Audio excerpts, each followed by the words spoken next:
Good afternoon. Today we're here to cover an introductory course into project management, specifically implementing business systems into organisations. So how many people want to deliver great projects? Yeah, great. So I've been delivering projects successfully for about 30 years. Thank you for making time for me this afternoon. Let me just introduce myself a bit. I'm from the UK originally, but for half of my career I've worked in the UK and for half in Malaysia. I've worked in both multinational companies and local companies in both countries. I've delivered projects across multiple industries, and I've got qualifications in both project management and program management. Program management is basically managing a bunch of projects all at the same time. Okay, so I'd like you just to introduce yourselves. Perhaps we could start with yourself. Just tell me what your name is, what your current role is, whether you've had any project management experience, just in one sentence, very briefly, and then something that's not work-related. I've put hobbies up there, but it could be anything. Afternoon, everyone. My name is Jeremy. My current role is as operations executive. Any project management experience? A little bit of involvement, but not really that in depth. Never led any projects or so. Hobbies, I enjoy hiking and playing pool. Great, thank you, Jeremy. Yeah. Hi, my name is Julia. Currently, I'm holding a responsibility of a new department, customer relation management. Any project management experience, because it's new and we're just given a new task to do a project. I think that's why the company sent me here today. Right, okay. I love traveling and watching Netflix. Okay, so no project experience yet, but yes, you've been thrown in the deep end. Yes. Okay, thank you. I'm Simon, personally an entrepreneur. So in terms of project management, yes, I've done many around the region, from Korea, Shanghai, off to Thailand. I've led 4 projects before this, so yeah, but mainly on an SAP system, ERP SAP system. So also include HR, varieties other stuff as well. So I've done that. Hobby, I'm a scuba diver. Yeah. Great. So a lot of this will be more familiar to yourself. Yeah. Hopefully you'll learn something as well. It's good for me along to the way. The rest right. as well. It's good to learn new stuff. Okay, so in a minute I'm just going to go through the course objectives and outline, but I just wanted to understand from yourself if you've got any particular expectations for the course, anything you particularly want to learn or get out of the course. I want to teach the young ones to be project managers. Right. Yeah. So you want to be able to be the one coaching them. Right, okay. Yeah. All right then, cool. Okay, so you want to be able to teach? Yeah, or coach. Okay. Anybody else? Anything? Nothing particular? I also want to learn how to manage a project systematically. Right, okay. If you say no experience at all, I think I do have, but not like. Right, okay, so it's more the method or the structure that you want to get, okay. Okay, a method or approach. Okay, all right then, so I think we can address those things today. The learning objectives are that you would be able to understand what a project is. There's no prerequisites, there's no assumptions that you've done project management before. So we're going to cover what a project is, what it means to be a project manager, so you understand the overall end-to-end scope of a project, and then you'd be able to scope and plan a project for yourself and basically run a project on your own as a project manager, and then deal with both the project team and also management as well in terms of reporting and so on. So that's the objective basically, is that you'd be standalone and you'll be able to deliver a project having attended the course.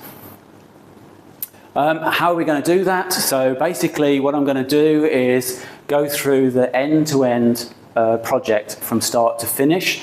I've got 2 modules. The first module is preparing the project. So it's a bit like a building site. If you pass a building site, for a long time you can't see anything happening.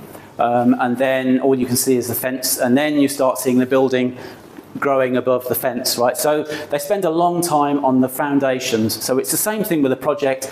We're going to spend the whole of the first module in that first box, which is preparing and planning for the project, because that's the foundation. And the better you do that piece, the easier the rest of the project will go when you're in flight. So we're going to look at that, and obviously project management runs throughout the whole length of the project. And then for the second module, which is running the project, we're going to look at each stage in the project, from gathering the requirements and understanding what you want, choosing the solution and how you pick between the different packages and solutions that are out there. And then in the middle, you've got a lot of things happening: configuration, customization. Depending on the project, you might be changing business processes and things like that. So all of that's happening during the project. And then once you've got the solution how you want it, then you do a test to make sure it's working fully before you implement it. So that's basically the end-to-end flow. And along the way, as we go through, I'll be giving you tools and techniques and templates to help manage the project. Okay? Right, so into the first module. Before we start, I just want to do a bit of an icebreaker exercise. So let's assume we're going on holiday. It's a road trip. Let's say we're going up to Penang or up to Ipoh. So first question is, would you prefer to go on holiday with friends or family? Family. Family. Okay. Friends? Friends, right, yeah. There's always someone who says friends. Okay, so before you go on the holiday, once you've decided you're going and you've got your friends or family around you, what are some of the things you need to think about to prepare for going on holiday?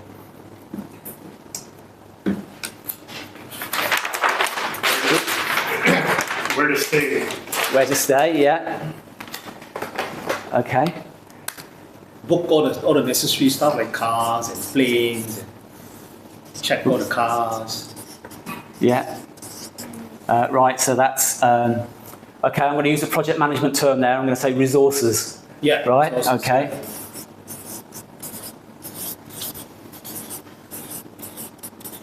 Okay.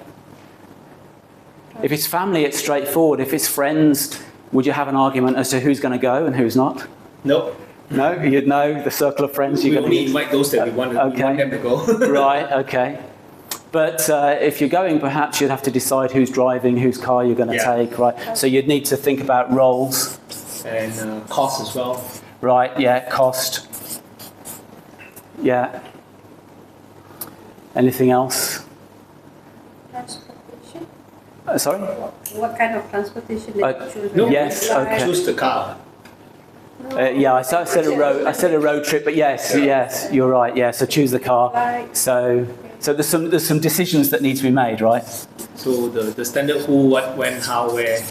Yes, exactly, Why? exactly. So and then maybe if it's an old car, you might want to Swap new one. Yeah, swap to a new one. Yeah, or there might be some checks that you do before you set out, like the tyre pressure, the petrol, the oil. So there's some tasks that you're going to need to do. Yeah.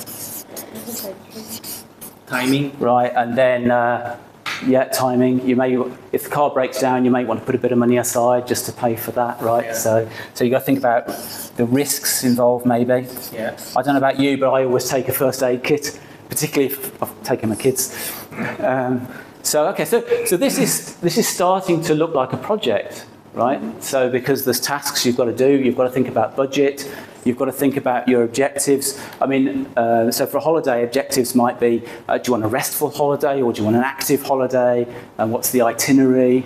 And so on and so forth. So so what do you think? Do you think going on holiday is a project? Yes. Yeah. Yeah, it probably is. So a project is actually, a project has a start date and an end date. So it fits that criteria. A project has an amount of work that needs to be done to meet an objective, right? So there's usually a project introduces some change, some external change, right? So something's going to be different. Well, I know after a family holiday I'm poorer, I know that. But hopefully you're more rested and more ready, and so that's why we go on holiday, right? So there's an objective, there's a start and end date, and then there's some change that needs to take place. So if I said to you, If someone gave you a pile of invoices and said, process those invoices, is that a project? Sounds like a task. It's more operational, right? So it's not necessarily, you could get another pile later, right? So it's not necessarily a project. It's not got a start and end date. It's just operational activities, right? So there's a difference between a project where there's a definite start and end, a definite objective, and then something that's more operational, that's ongoing. Okay. So, what, from the earlier slide when I was talking about the agenda, can you remember any of the stages of a project? What does a project involve?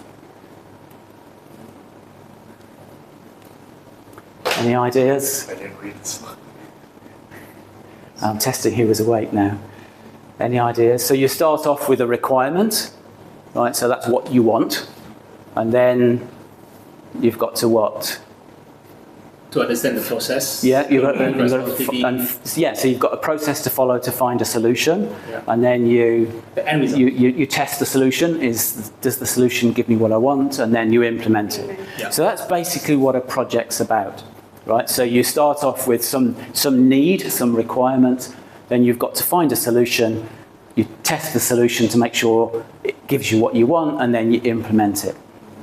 Okay, so here we've got a list of things that you have to think about before you go on holiday, right? So at the beginning of a project, these are the sorts of things that a project manager has to think about, right? So you can see that actually what a project manager's doing is he's planning, he's thinking of the budget, he's got to get the right people on the project team, he's thinking maybe of risk, and so on and so forth. So these are the activities that the project manager does, but those are the activities of the project, so they're actually a bit different, right?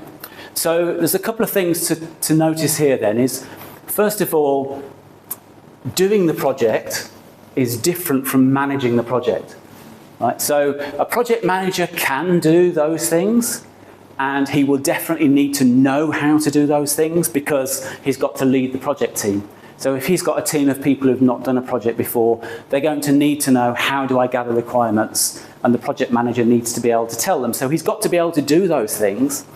But if he spends all his time doing those things instead of managing the project, then there's going to be a problem because the project's going to go wrong at some point during the day. So for example, if you were the project manager and your boss said, how are we doing financially? Are we overspent on the project or not?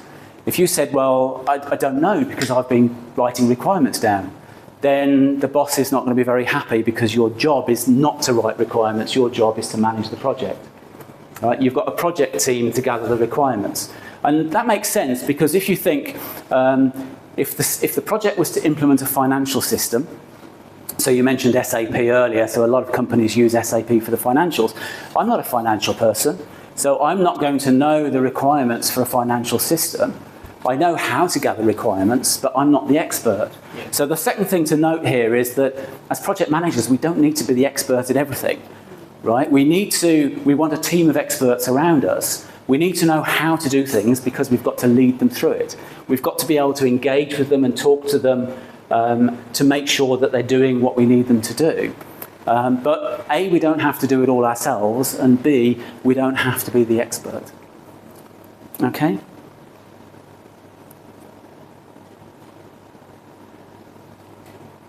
Okay, so there's two things that you need to be a project manager, and I've kind of alluded to them already. So what would you think those two things are? Does anyone want to hazard a guess? Budget. No, this is things that you need to do or know as a project manager. Must have information. You must have information, yes, so you've got to have the knowledge. Yeah, you've got to have the knowledge to know how to manage a project and how to do a project so that you can lead. And what's the other thing that you would need?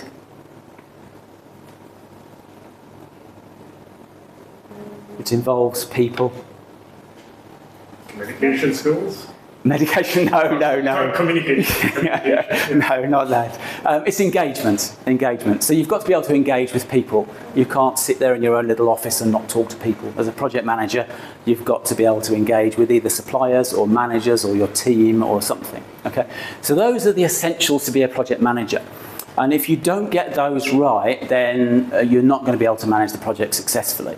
So if you don't know what you're doing, but you're good at engaging with people, then that might be entertaining, but you won't get the project delivered.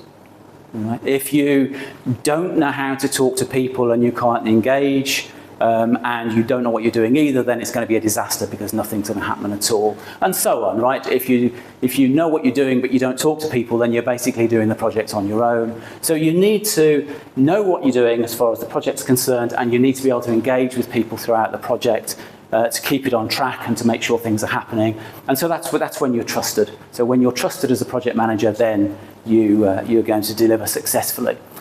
There are a number of other success factors. You've got to be passionate up to a point. So if you don't care about your project, if people pick up the fact that you're not interested in the project you're doing, then they're not going to be interested in the project they're doing, right? So you've got to have a level of interest in the project.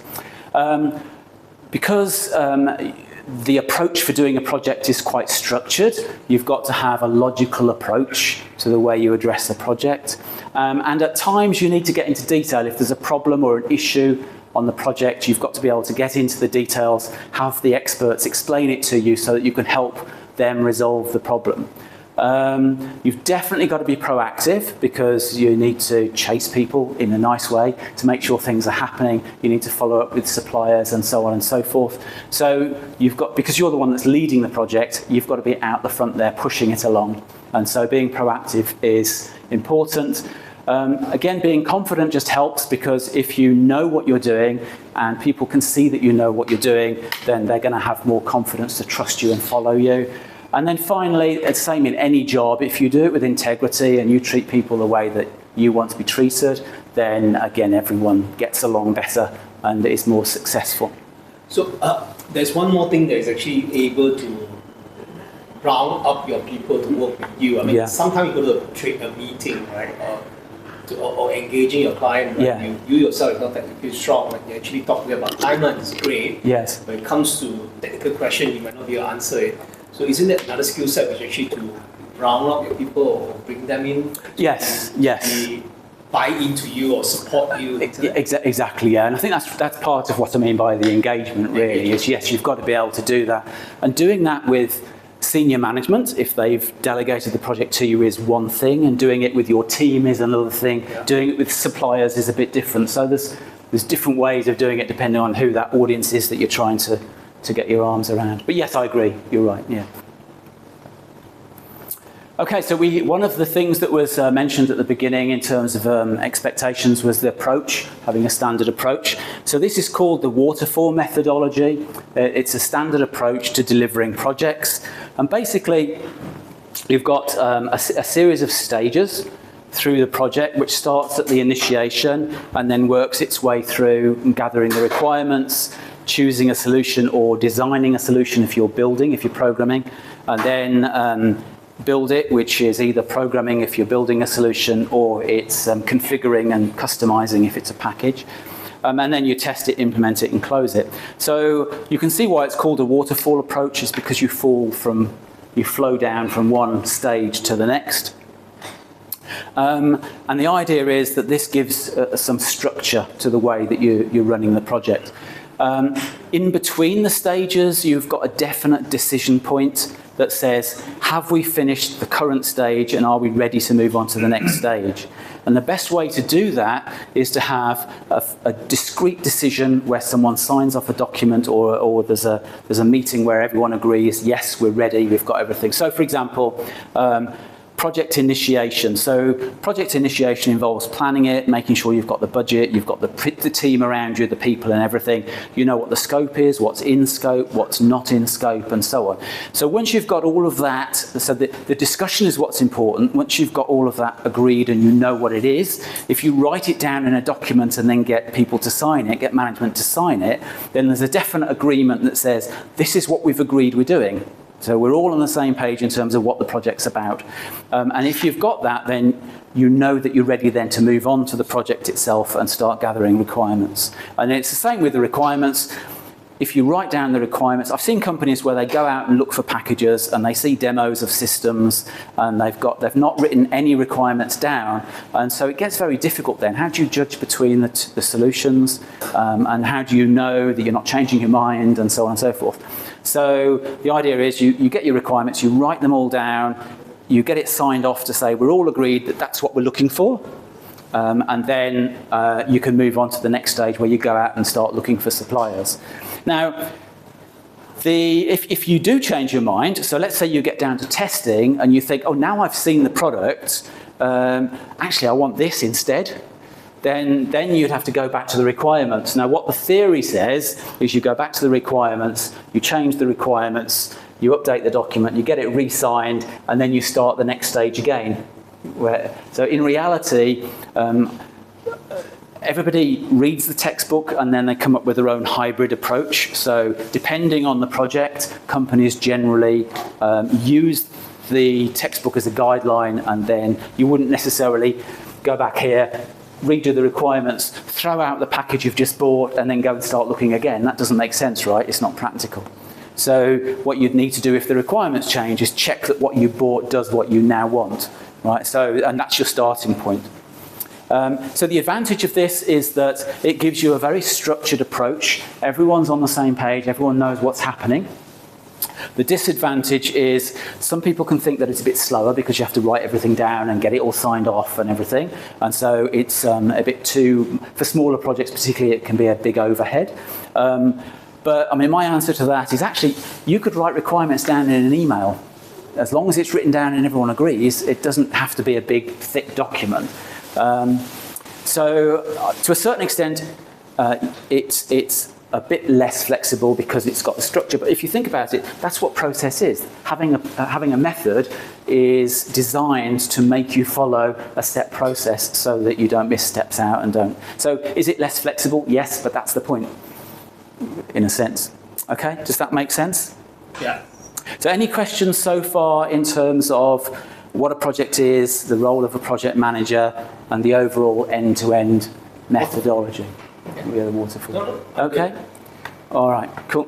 So let's say you get given a project. When you first get given a project, you don't really know anything about the project, right? So what you need to do is start asking questions, because as the project manager, you've got to understand what the project is, because you've got to tell other people about it, right? And in reality, a project can come about for different reasons. So on the one hand, a project could come about because a company has a business plan and they're very thought through, they know what their target is, they've done a lot of research and they know exactly what they want to do. And then you get given a big paper, a big document that says this is what we want and all the information's there, that's great. On the other hand, a salesman could go in, talk to a CEO, convince him that something's a great idea, and then the CEO comes to you and says, I want one of those, make it happen. In which case, there's not a lot of thought being given to it, you don't really understand what the objective is, and so on. So it's always important to start asking questions initially and try and understand what's the objective, what problem are we trying to solve, or what opportunity are we trying to make the best of. Like what's happening in the organisation that means that we need to do this project. Do you understand? And then so that's the first thing you need to understand is what's the objective, why are we doing it? And then the second thing to understand is what are the alternatives, what are the options in terms of how we approach this project? Because you can't start planning a project until you know what the approach is going to be.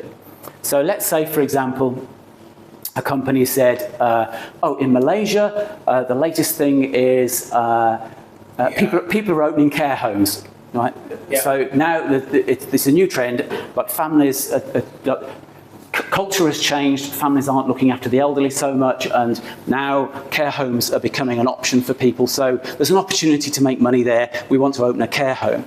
So there's different ways of doing it, right? You could design and purpose build your own building from scratch, and then you get exactly what you want, but it's going to take a long time and cost a lot of money. You could buy an existing building and then renovate it, right? Or you could rent a building.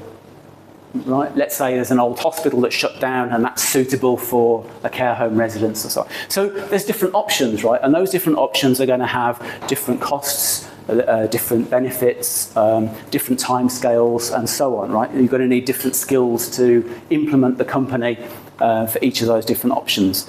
So in that sense, so you need to understand what is it we're trying to achieve, what are the details behind that, what are the problems we're facing, what are the opportunities we need to make the best of. And then the second thing you need to understand is what are the options available, and then which option do we as a company want to take so that I can then start planning the project. Right? And a lot of companies miss this step out. They get given a project and they just launch straight into planning it, and then it all gets a bit confusing. Some companies do this in a very formal way, and there's a document that they produce called a business case, which lays all of this out. Some companies don't do that, and they don't have a document. But if you're a project manager in that kind of company, I would still suggest that you ask all of these questions and make sure you're clear in your own mind exactly what we're doing. Because if you're not clear, then I'm pretty sure at some point during the project you're going to start facing problems and people are going to challenge. Maybe as the costs go up, people start thinking, well, hang on a minute, what's going on here? And you need something to go back to and say, well, that's what we're trying to do, and therefore we need to spend this money. So, I mean, I'm talking about Malaysian culture. Yeah. They're always like shortcuts. Have you yourself actually gone through shortcuts? Or is there any way we can shortcut? But actually, if you engage with senior management, this process needn't actually take that long. Yeah. I mean, well, what takes the time is coming up with the details for each of the options, because what you need to do is compare the options, which one's the most expensive, which one's going to be quicker, which one's, what are the resources I need, and so on, right? So there's some level of research to do, and that's going to take time. If you're in a company where they just say, we want it now, you've got to have an early discussion that says, okay, what are the objectives? What are we trying to do? And then if they can't answer some of the questions, then you can say, okay, like the approach thing, okay, well, there's these options, which one do you want to do? If they don't know the answer to that, they might have done some research. They might say, we found a building, we're going to buy that building, and then you know that the approach has been sorted. If they don't know, then it gives you a chance to say, I'm going to go away and do a bit of research, and I will come back with what the options are, and then the pros and cons of each of the option, and then we can make a decision. Yeah. In the best practice in the most organised, most advanced companies is to measure benefits. So they will actually list specifically what the benefits are that they want to achieve in a project, and they will cost those benefits up. So that means that if we want to make this process faster, it's taking us 2.5 days. We want it to take 2 days. Right, then they can measure how much that half day costs them, depending on how many times they do a process in a month. And so they'll be able to come up with the cost of, this is how much we're going to save, and then that helps them understand what the budget can be for the project. And then if they find, well, actually, we can't do that project, the project's going to cost more than the benefits, then they wouldn't do the project. So actually, but a lot of companies don't do that, because it means that you've got to measure your process, which means your processes have got to be repeatable. And so if companies don't even have processes written down, then it's not going to be repeatable in a reliable manner, so you can't measure it. So there's a level of maturity it needs, but best practice is itemise your benefits and cost them up. Mr. Garland? Yes. Just checking. There's also sometimes when along the way we're trying to follow the process, right? Yeah. Then we end up come up with new project on top of the current project that we are actually. Yes. I know what you mean. Yeah. And so, and that's where the engagement with senior management is important, because then if you do that, then you've got to decide, is that new piece of work, is that part of the current project, or are we going to do that as a separate project? So very often, so what a company will try and do is they want to get benefits from a project as early as possible. So they want to go live as soon as they can. So sometimes when they're faced with this situation, what a company will do is they'll say, well, we'll split the project into 2 phases. So we'll go live with phase 1 as early as we can and start getting some benefits. And then all of the clever stuff we'll do in phase 2, and we can do that later. I mean, when it comes to multiple projects, it's meaningful to have really nice, good documentation. Yes. so that you yourself, day one, I'm doing project A, and day two, I'm doing project B. As a project manager as well, it's also important to know that your business case for project A, you got to take a read and say, okay, this is actually the project A thing.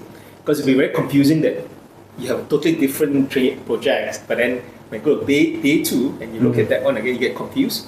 Which project you're talking about? And this is where companies start introducing programs, because you say, well, we'll do the two things as two separate projects, and we'll have a project manager in charge of each one, and then we need someone running both of those projects. So that's kind of a program of work.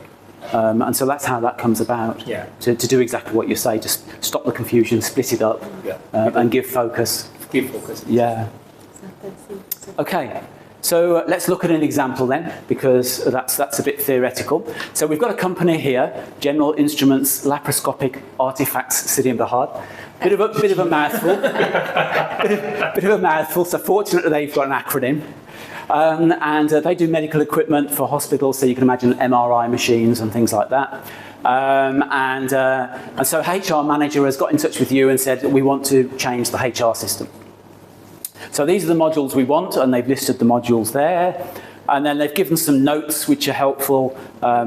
So it says that some of the they form project teams and they go out and implement the system. So if a hospital buys an MRI machine, then they need to go out and install it because it's quite complicated.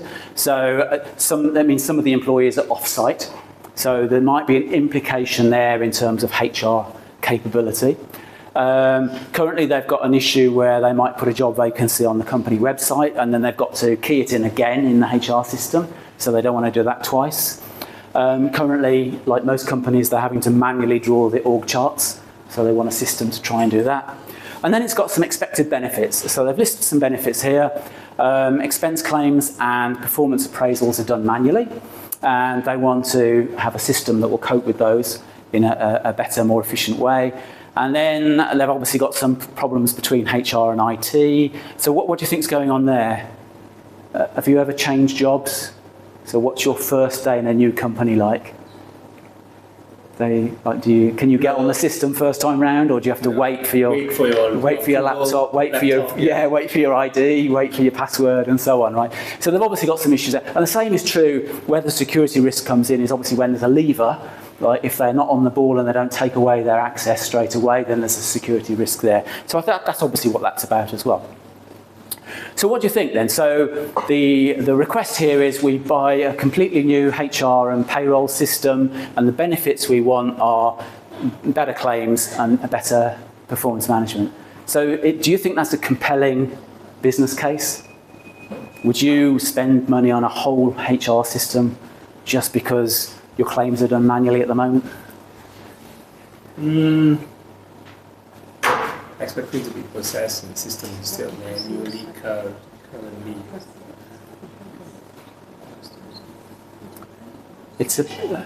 To my mind, it's a little bit weak. Like if you're going to spend it's effectively going to be hundreds of thousands of ringgit on a new system, just to do expenses. Just because expenses and performance appraisals are currently done manually. Yeah. It's not going to add up, right?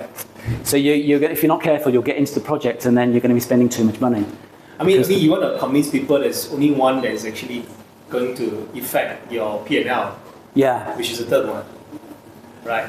It is, yes. P&L, yeah, the third one. The first and second one, actually you eat up the profit. Yes. I mean, the third one's got more risk associated with it. But again, you wouldn't change a whole system just because of that. Yeah. If you were the CEO, you'd call the head of IT and the head of HR in the room and you bang their heads together, right? And you get them to sort the process out. Yeah. Right? Yes, new systems can benefit that. They can definitely help. But you wouldn't change a system on that basis, right? No. Okay. So so if you did change the system, what would some of the options be? Option is in what sort of things could you do? Yeah. So if that's what the requirement is,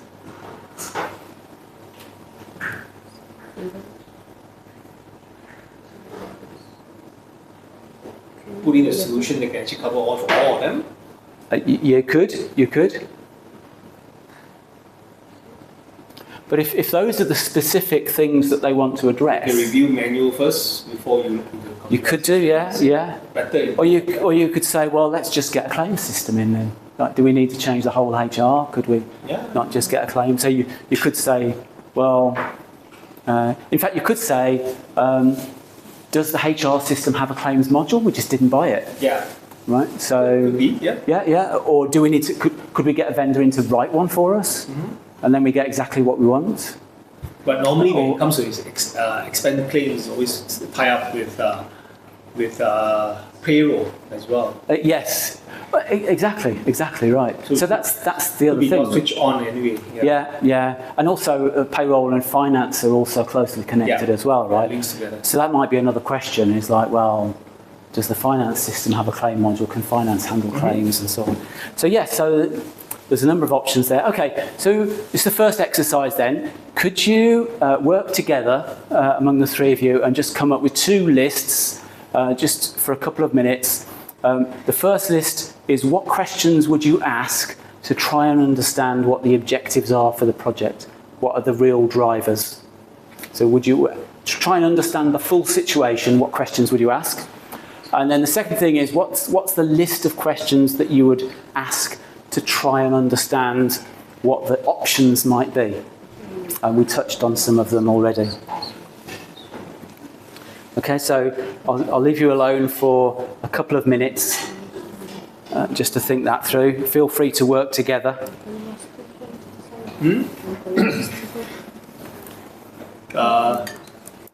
What questions were asked? Employee master Employee what? system consists of employee functional areas. Employee master. Employee master is like a central sharing. Yeah, the employee master is the part of the HR system that holds all the information about the employees. Central. So it's the central system, yes. You draw it out for payroll. People go in for payroll and claims, benefit, recruitment.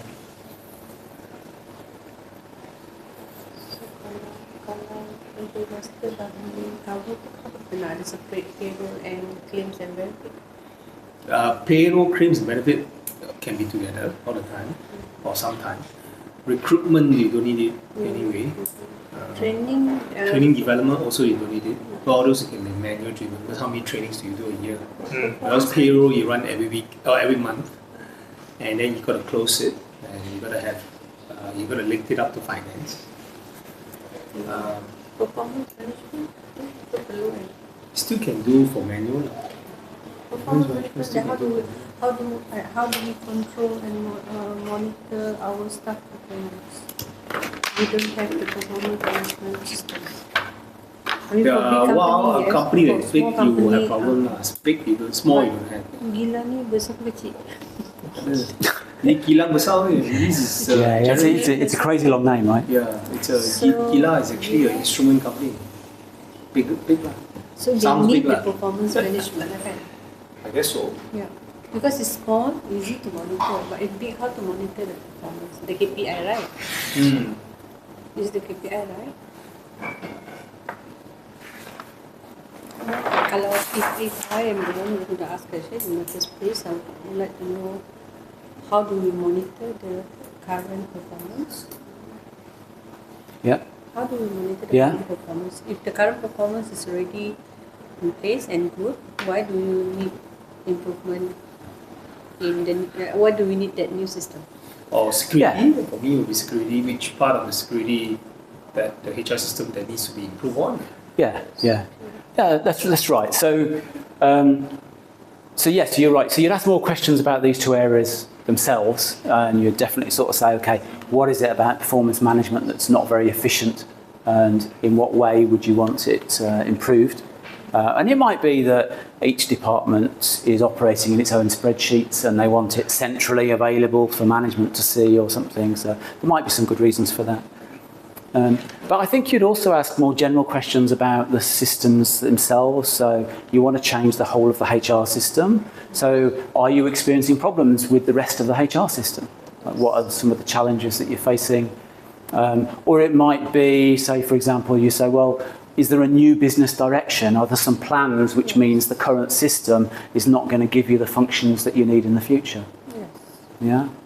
So I think there's questions about the current system. Similarly, I think one of you talked about payroll. You'd ask about payroll. Yeah. So it's the same thing. You'd sort of say, are we experiencing any problems with payroll?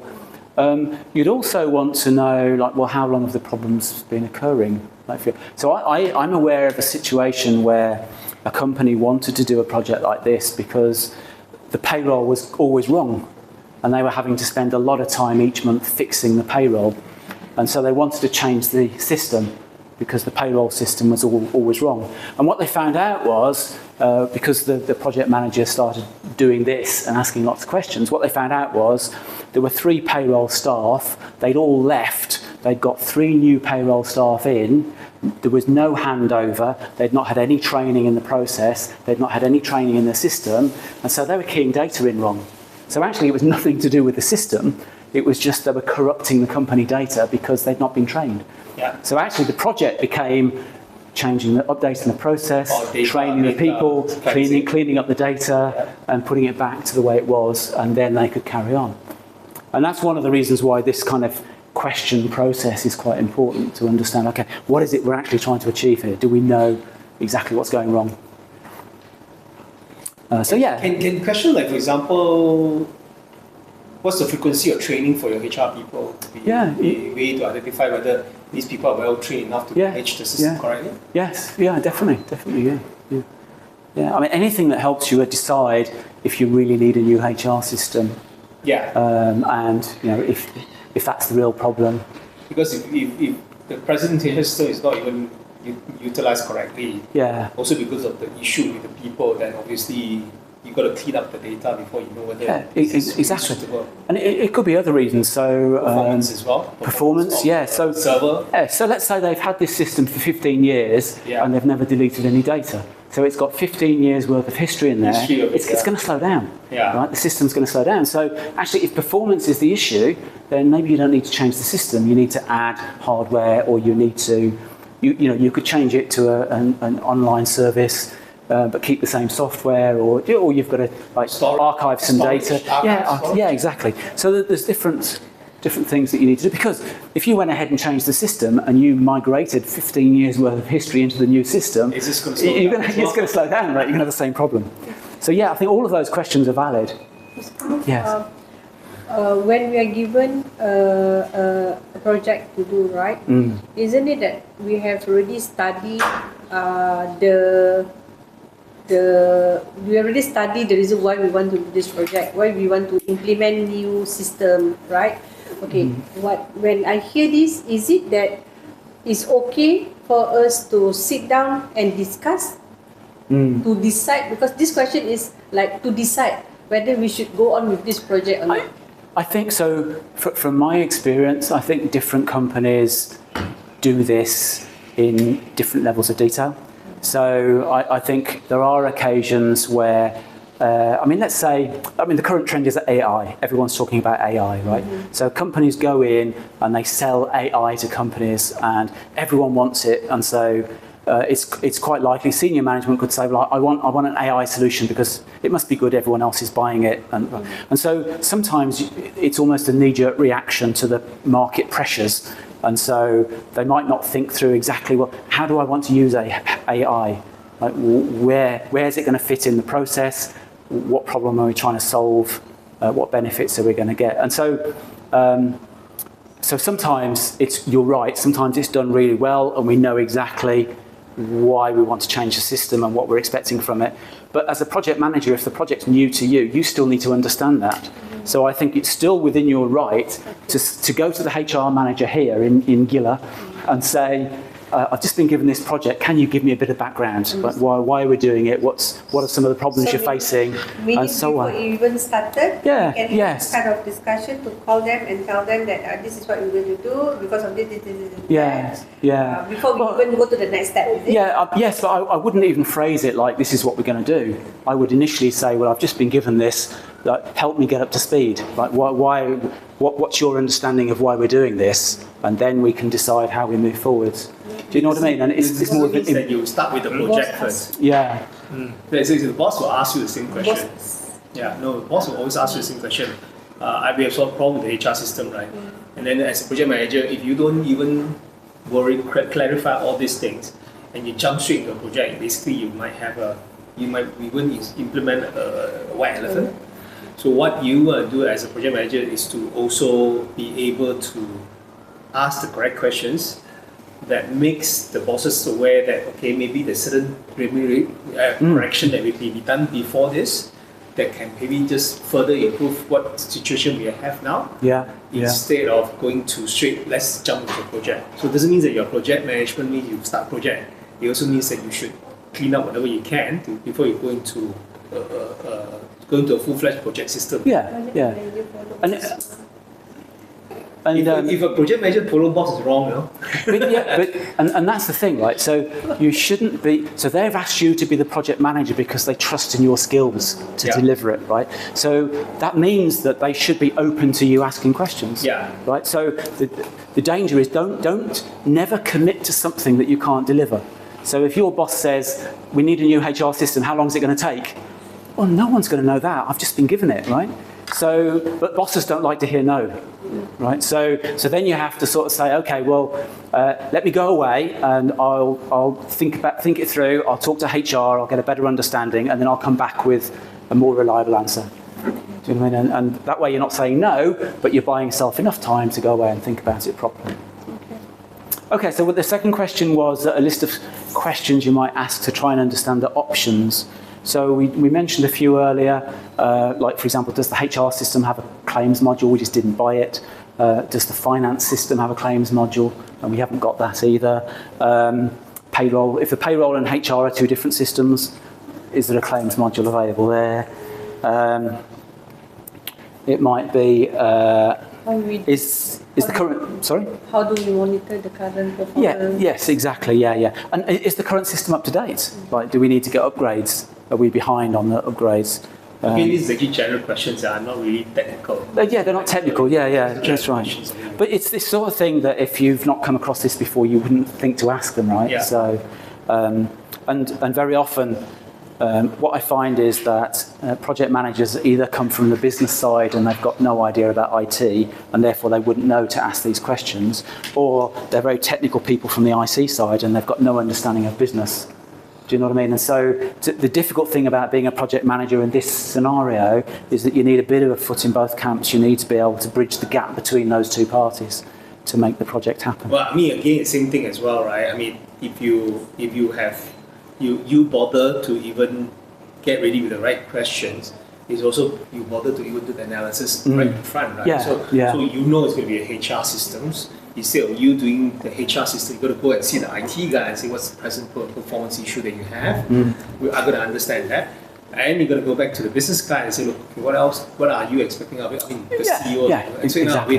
And then merge them in the middle and then ask the correct questions. I mean, you don't need to be technically strong as well. And you just need to know information and talking to the right people. Yeah, that's right. And actually, you've made a good point there. Is this was presented as a HR project and a request came from the HR manager, but the IT people are the ones running the system, so they might have a view. The finance people are the ones who are picking up the output from the payroll system, and they've got to process that, so they might have a view. They're also stakeholders who are interested in the outcome of the project. I mean, and both of those parties would need to get involved in the project. You'd be surprised if the IT might tell you, no, I think HR have been asking us about a lot of reports. They go like, okay. But the HR has not mentioned that to you, so you got to go back there and say, okay, what happened to your HR reports? What kind of new reports are you looking at? Are you getting the right reports or not? Report can be a system by itself. You don't need the HR system. You just need to have a proper reporting system that can just pull data from multiple sources. It can also happen that way as well.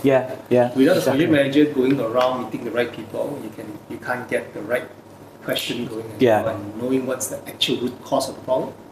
And without the root cause and then you implement a system, you're bound to fail anyway. Exactly. Okay, so we've had this discussion, we understand what the objective is, we understand what approach we're going to take in general, so now we've got to start planning the project. So, okay, how many of you go shopping? I'm not just talking about, I'm going to buy a shirt, I mean the grocery shopping. So who goes out and does the weekly grocery shopping?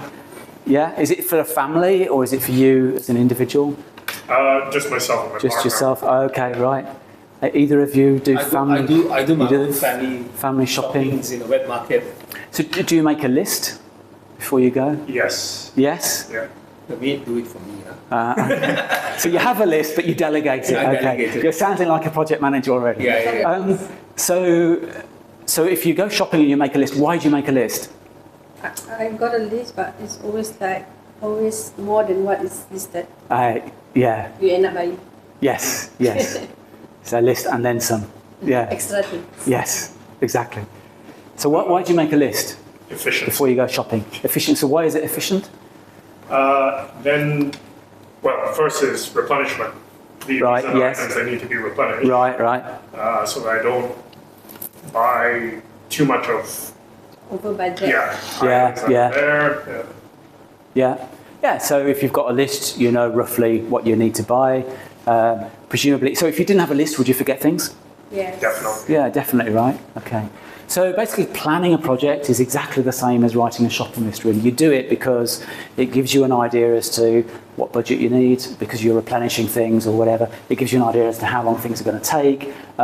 It's a list so you don't forget anything. Right?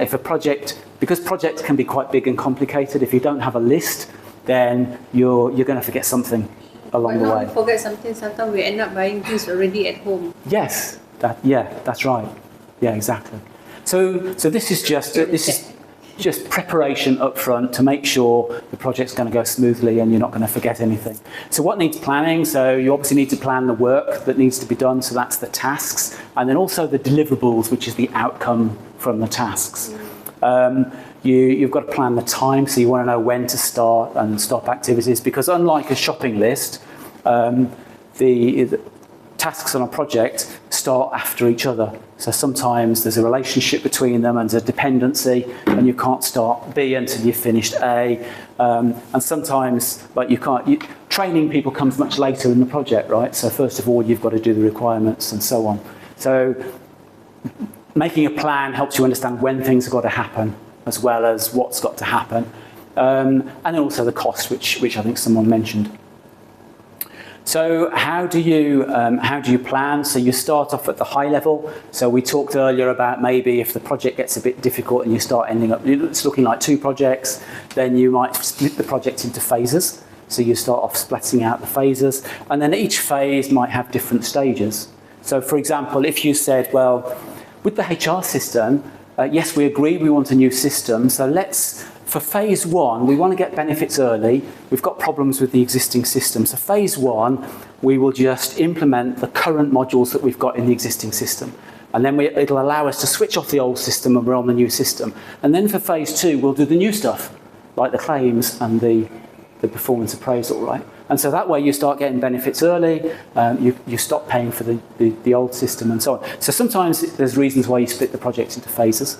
And then within the phases you've got stages. So requirements. So in that particular example I just gave, you'd only do requirements in phase 1, you don't need to do it in phase 2.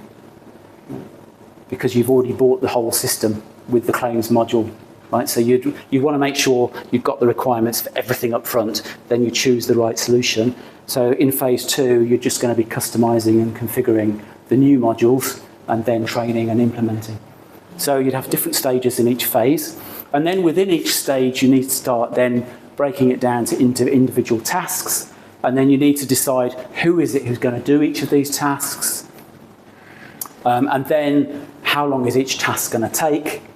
And then what are the dependencies between the tasks? How are they all related to one another?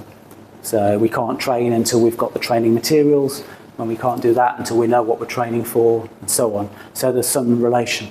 And then down at the bottom, so what I'll do throughout the course is I'll try and give templates where it's helpful. So this is a basic template. If you're not using any tools, because tools like Microsoft Project, they do this in a graphical way, but they're more expensive. You can do it in a spreadsheet, and that's the basic information you'd need. Just the task, when it starts, when it ends, who's doing it, does it relate to any of the other tasks? And then status, have we finished it or not? Right, and that's the basics. Just one more thing to know is the best practice for writing a task is to write a task in a verb-noun structure. So it can have more than 2 words, but there should at least be a verb and a noun. If you just write the task as training, you don't actually know what the task is. Is it writing the training? Is it delivering the training? Is it assessing the training? So it's always good to say, like, verb, noun. Okay, so here's another way of showing a project plan. So this is the Gantt chart. It's called a Gantt chart when you see a picture like this. It's exactly the same as the table that we looked at. It's just in graphical form. So which do you think is a task on there? Which, it's labelled down the left-hand side there. Can you give me an example of a task that needs to be done?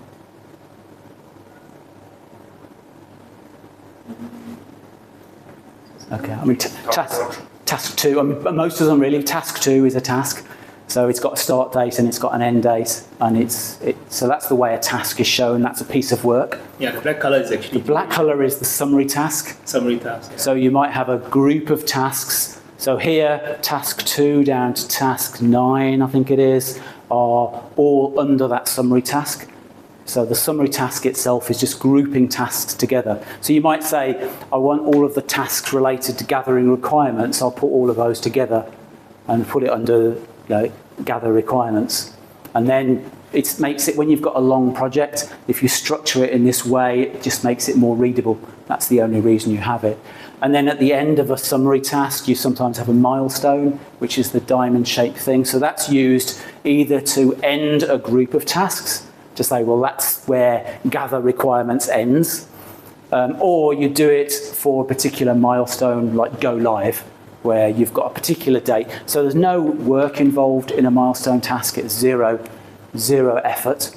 It's just a label that says, that's where we go live. That's the go live date. Okay? Then the lines, they show the dependencies.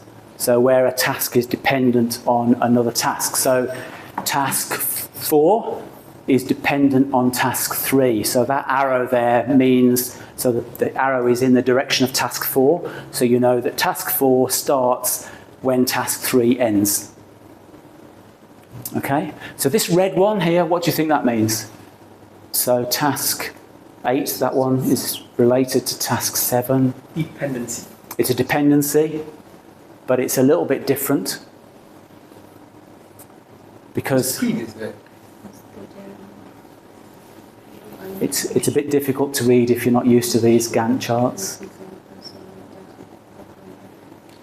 So all it means is the two tasks start at the same time. Oh, in parallel. So yeah, they're starting parallel. So task 7 and 8 are related. So when task 7 starts, task 8 should start. Yeah. So the dependency can be they've got to start at the same time, or they've got to end at the same time, or one can start when the other one ends. Rectangle is a task. Okay. Sorry, Mr. Just trying to ask. Right. Is laser there? Yeah. Oh, is it? Pointer, there's a laser. So yeah. Because no, I said how to read this. Oops, not that. I've turned it off. The laser is Laser is the top one. Is it the top one? I don't know. There. Oh yeah, there it is. Okay, yeah, cool. Good to know. Yeah. Okay.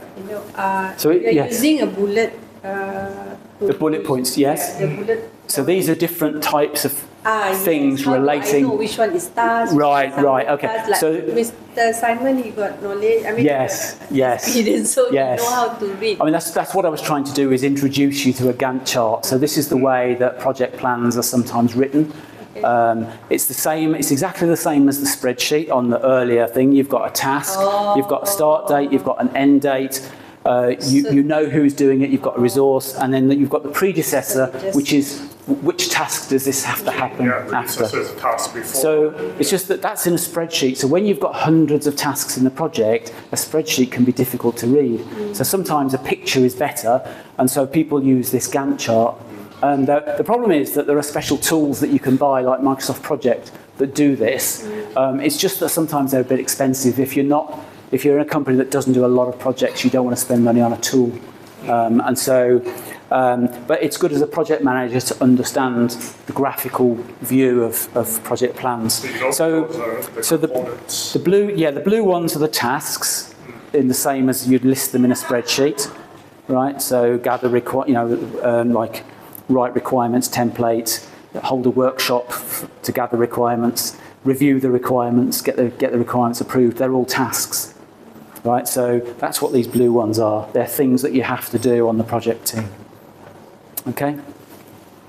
And then sometimes, because if you've got hundreds of tasks, it can be difficult to read if they're just in a big long spreadsheet.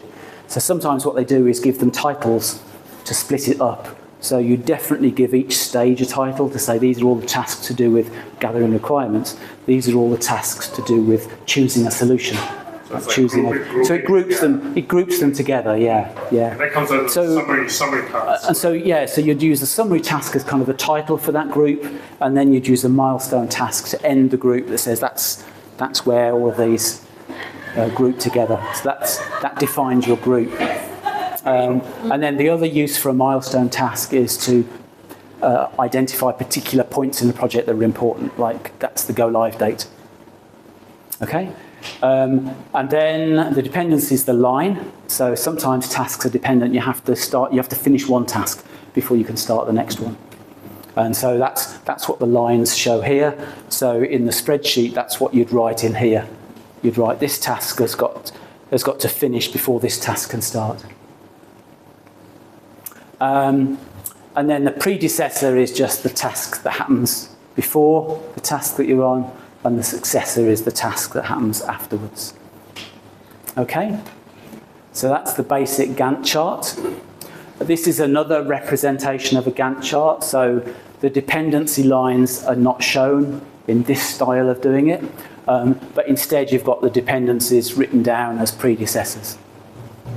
Okay, so that means that task 4 is dependent on task 3 finishing. Okay? Now, there are some tasks. So let's say this task here, send out the invites for training, right? So if you sent out the invites today for a training course tomorrow, would you get people turn up? No. You would not, right? Because they've got other things planned, right? So sometimes you end up with a lead time. So you've got a lead time after a task. And effectively, that's part of the task. Because when you've sent out the invites, you can't start delivering the training until they turn up. So you need to give them notice. So that's a lead time. And so sometimes tasks have lead times. So can you think of another example where you might need to include a lead time? Because if you forget to put this lead time in your plan, you're going to be behind. Project meeting. Sorry? Project meeting. Project meeting. Yeah. Inform people to inform the people. Yeah, so whenever you're booking meetings, you've got to allow a bit of time. Yeah. Anything else? Testing. Testing. Management It's the same sort of thing. Anywhere where you've got to book people to do things, then yeah, you need to allow them time to put it in their diary. Server downtime. Server downtime. Yes, except that's not planned necessarily. Oh, it can be planned, but yeah. I was thinking of things like if you buy something, sometimes there's a purchase lead time. Yeah. You can't get everything on shopping, so it's not all going to come the next day. So purchase lead time would be one thing. Approvals. If you've ever asked your boss for an approval for something, that doesn't come instantly, right? So there are cases where you need. Sorry, happening in my company all the time. Right. It's good to put it in because then you pressure your boss with it. Yes. You're late. Exactly. That's why my boss doesn't want to show me this. Yeah. You're the one that's causing me to be delayed. Yeah, that's right, yeah. Okay, now the other thing that's important for a project manager is the critical path. So the critical path is the shortest route through the project, right? So you start at the beginning of the project, and then here, task 1 is the first thing to happen. And then, this is in the middle of the project, you don't start with testing, but this is just a cutout of a project plan. And then you drop down to whatever the next task is. So it's the shortest route between projects, taking into account all of the dependencies. Does that make sense? So that's the critical path for this project. Okay, so it means that you can't do it any shorter than that. And then this task, you've got this lead time, so you can't shorten that lead time, right? So then when the lead time's over, you've got to give people time, and then you start the training, right? And then you've got all of these relationships. So based on the dependencies, that's the shortest route through the project. Right? And that's important because if you publicise your go live date, it's based on the critical path. And then if anything on the critical path gets delayed, automatically your date is then delayed. Okay? How's the critical path identified again? It's the dependencies. So, so the milestone here is dependent on testing. So this signifies the end of testing. So that can't be done any earlier because it's waiting for the end of testing, right? Then this task here is related to 2, right? So one of the things it's related to is 2. It's also related to 4 and 6, but they happen earlier, so they're not holding it back. Do you know what I mean? It's this one that's the longest one, right? And so what now you see that here, this is a bad example because here this task starts before that one ends. But that in reality, what's happening here is, I suppose this is a project management technique a little bit. If you've done project management for a while, what's important is we don't actually. So you might prepare all of the invites, but you don't actually send them out. You don't hit the button on the email until you finish testing. Because if something goes wrong during testing, you don't want people turning up for training because you're not ready yet until you finish testing. So you'd prepare everything and get it all ready, but the last thing you do is send out the invites. So that's why actually this is the end of the task, right? So that's why and then here you can't start training until, so this task here is related to sending out the invites, right? It actually says, so 9 is this one, and then this one is related to that one. And then these are all related one after the other. Right? So it's the shortest route through the project plan. Right? And then here you've got slack. So this line here indicates that this task could actually move. It could start a bit later as long as it doesn't finish any later than there. So there's a little bit of slack there. So if you need to, if this one starts getting delayed and you need to move resources from here to get that finished, you can do that as long as you're not delaying that too much. Okay, so let's take an example where, let's say we've decided we missed a trick and the same resources are preparing the training materials as the ones doing the testing. So they can't do both things at the same time, right? So it means that we've got a delay, right? Because we'd actually, I'll start using the pointer now. So here, we're saying that it should have happened here, but it didn't happen because the resources were too busy on the testing. And when we were doing the planning, we didn't notice that it was the same resources. So we made a mistake with the plan, right? So now this can't start until that one's finished because it's the same people doing it. So that means effectively it's changed the critical path and it's pushed some of these tasks further out. So we've got a delay from here to here of the go live, right? So if you spotted that while you were planning, then you've picked up your mistake, you correct it in the plan and everything's okay. If you spot that after you've told your boss your go live date, then effectively when that happens, you'd be late. So then what you see here is these lines to the left of the task indicate the slippage. That's the amount it's slipped. So you've got slippage and slack. So managing the slippage and the slack for the critical path becomes very important for a project. But I know if this is the first time round for you guys, it's difficult to get your head round. It's quite complicated. Complicated, yes, but it's really stimulating my analytical mind. It kind of makes sense. It helps. Yeah, it helps to see. You master it out. You know how to justify the management. Yeah. Because you have the timeline to protect you. Yeah, what you'll have as a result of this is that you'll obviously have the slides and the templates that I provide, so you'll know the theory, and then when you come to do this on a project, it'll make sense. Yeah, it'll make sense. This means a lot. Yeah. Because first time seeing it, but I could see many occasions in the past. It's one of those things. This has been a very handy tool. Yes. To apply the things we were doing. Yeah, exactly. Okay, so that's slippage, slack, critical path. Okay, so that's project plans.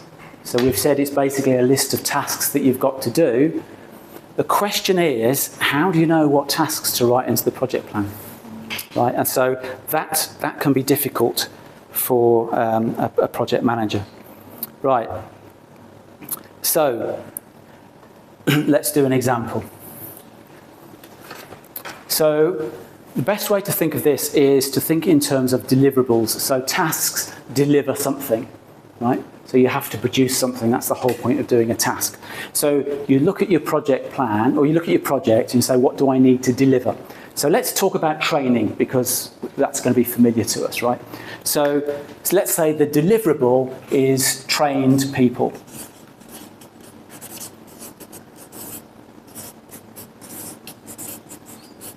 Okay, so how do you get trained staff? What do you need to be able to train people? Training itself. You need, Yeah. sorry, a trainer? Train the trainer. You need a trainer, yeah? Develop the module. You need what? Develop the module. The module, yeah. So you need, I'll just say the materials. Materials, yeah. I'll shorten it, yeah.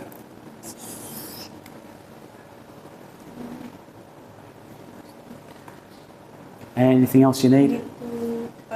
Think about the time. The timing, the Time, staff. yeah. Yeah, the staff, right. So you need the people to train, right? Yes. Right, okay. So you need this, I'll put these down here, I'll do it over here. You need the staff, yeah? Right, and then Schedule.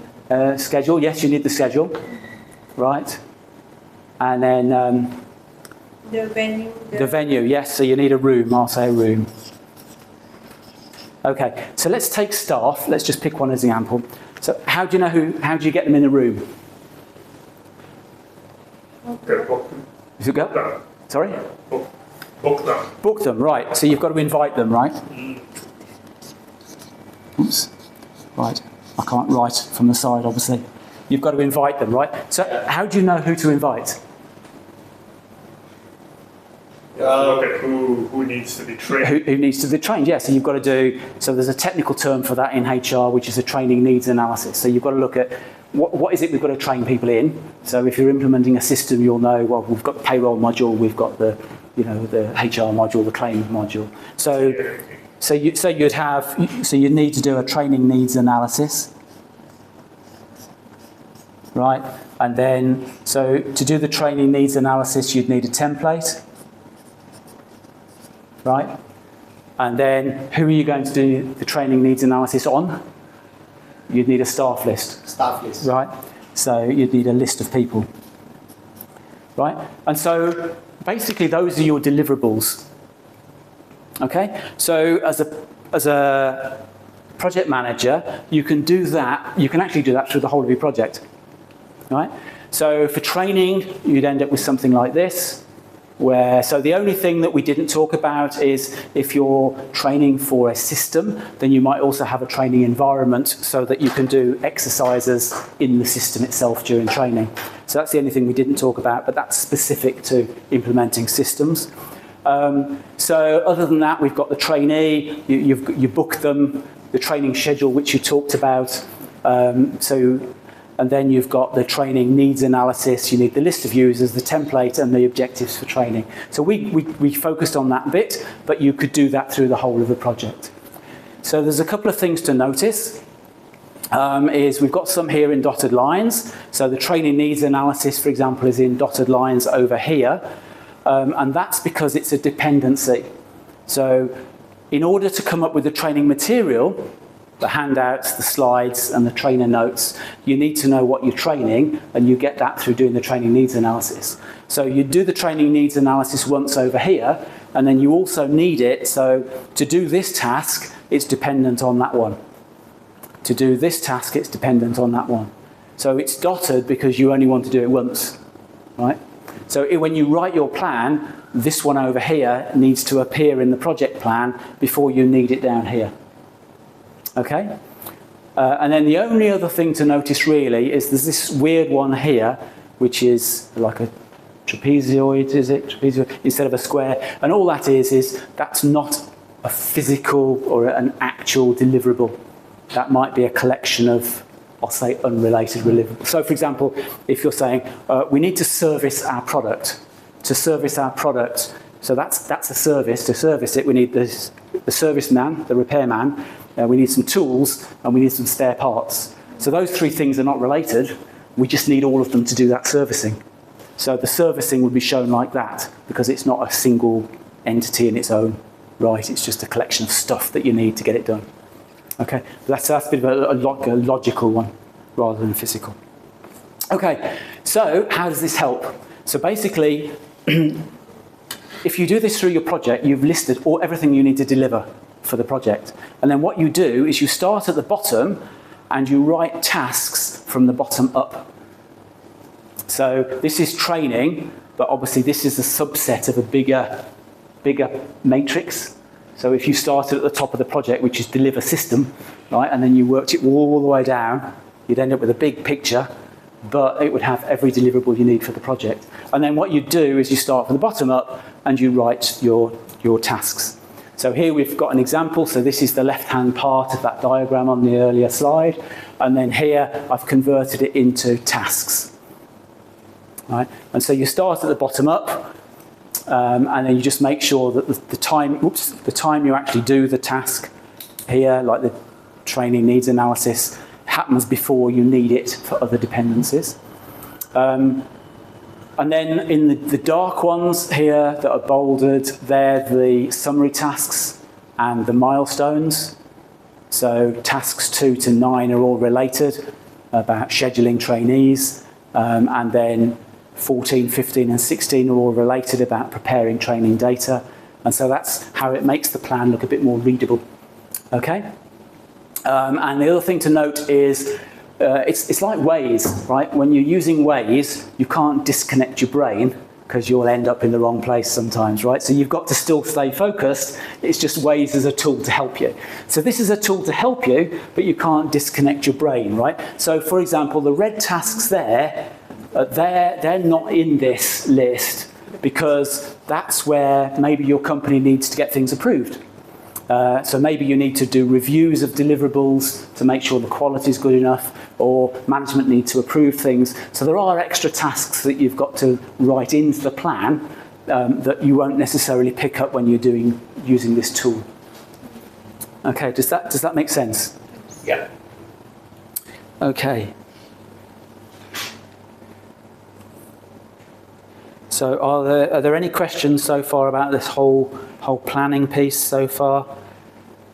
So you later translate all of this into the previous diagram? Yes, so this basically here on the left is the list of tasks. Mm-hmm.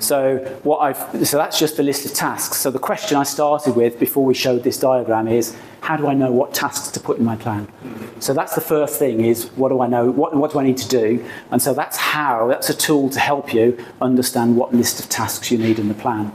So we've now got to move on and do other things. So some of the dependencies that you will pick up from here, so the lines automatically give you the dependencies. You've got to have the training objective before you can do the needs analysis. You've got to do the needs analysis before you do the schedule, and you've got to do the schedule before you know who to invite. So those are your dependencies. That's the order. That's why I say you start at the bottom and work your way up through the plan. Okay, so that gives you the list of tasks. Now, to answer your question, what we haven't done yet is decided how long do these tasks take and who's going to do them. Okay, so let's think about that next. Okay, so I've got a friend who lives in Sydney in Australia. So I need to go and see him. So how long is it going to take me? Does anyone know how long it would take me? Plane. Yeah, okay, so I'll go by plane, yes. 10 hours. I think it's 10 hours, 10 hours. So how do you know it's going to be 10 hours? By research. Okay, research, yeah, internet, yes. How else might you know? Asking people. Right, so you'd ask people who've done it before? Yeah. Right, okay, or you've done it before yourself? Yes? Definitely. Yeah, good. So other project managers might have done something similar, so you could ask them, yeah. Yeah, or there might be a subject matter expert, so like a travel agent, they would know. Or you could ask the supplier, you could go to the airline, right? They might know, but it's 10 hours. So how did you arrive at 10? With just feedback given. And what is that 10? For flight time. That's the flight time. Yeah. Okay. So you could do an estimate of 2 hours before and 2 hours. Okay, before. right. So that's good, right? So we've got to break the task down into its component parts. So the flight time is probably about 8 hours, 8.5 hours, right? And then you've added 2 hours because you've got to be at the airport 2 hours earlier. So is that it? From house to airport. Right, okay, so now we've got to add, let's say, an extra hour because I live an hour away from the airport, so now we've got 11, right? And then at the other end, you've got to... From Sydney to wherever he lives. Wherever he goes, another hour. That's another bit of research. So let's say he lives an hour away from the airport, that's another hour, right? And then let's say half an hour to pick up my luggage, half an hour to get through immigration. So actually what we have to do is we have to break down the tasks into their smaller components that enable us to put a number to it. So we might not, if we said we've got to train people in this new system, I don't know how long that would take. But if we break it down and say, well, these are the modules, we'll ask the supplier, each module is going to take half a day. Right, so now we know how many modules, we know how long each module is going to take, we know how many staff we've got, we can work out through the training needs analysis how many people we're talking about. And so on. So gradually you break it down into a series of smaller tasks until you can put a number to it. Do you also put in place like delays? Right, yes, you can do that, yeah, you can put in delays.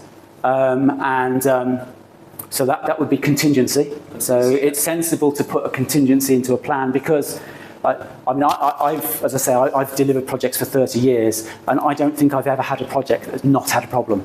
Right, and you've done projects as well, right, Simon? So have you ever had a project with no problem? No, right? He's laughing. So God has his full-time job, really. So yes, so every project has some sort of contingency, yes. And I don't cover it in detail in this course because this is just the introductory. But I've got a 2-day project management course where I go through some of those details a little bit more. So you break down the task, and then you can either calculate it. I think someone said, and so some of that you said research. Another thing you might need to do is test it. So let's say, for example, you've got you don't know how long it's going to take, but you've got 20,000 records that need to be keyed in. Right. So what you might do is key in 100, see how long it takes you, and then multiply it up. So that's manageable, right? So you could do that and then ask subject matter experts, like we've said, ask people who've done it before, ask the suppliers, and so on. Right? And ask the experts. So as I said earlier, a project manager doesn't need to be the expert in everything. So for this project, you'd need to go back to HR and talk to them. And then you have third party. And third party, the vendor will, We just like the flight ones, you still will double check the airline, whether there's delay. Right, okay, yes, exactly. And that's where, I said the project manager needs to be proactive. Well, that's where you can't sit back, I've got my project plan now, it's just going to happen. You've got to be proactive, you've got to phone the airline and before you go, is there a delay or not, and so on and so forth. Yeah, exactly. So the other thing, we've made an assumption, so you correctly sort of clarified the assumption at the beginning, okay, we're going by plane, right, because you could go by ship or other ways, right? So that's true. We did make the assumption that 10 hours assumes a direct flight, right? So the other thing that sometimes happens is either you can't get the direct flight in the time that you want, and so you might need to go via Bangkok, but that's going to take longer, right? Or Singapore. Or Singapore, yeah. And the other thing that happens is sometimes for a company, cost is more important than time. And so taking a longer route might be cheaper. And so that's the other thing that you have to... So what you need to do when you're doing this estimating is you also write down what your assumptions are.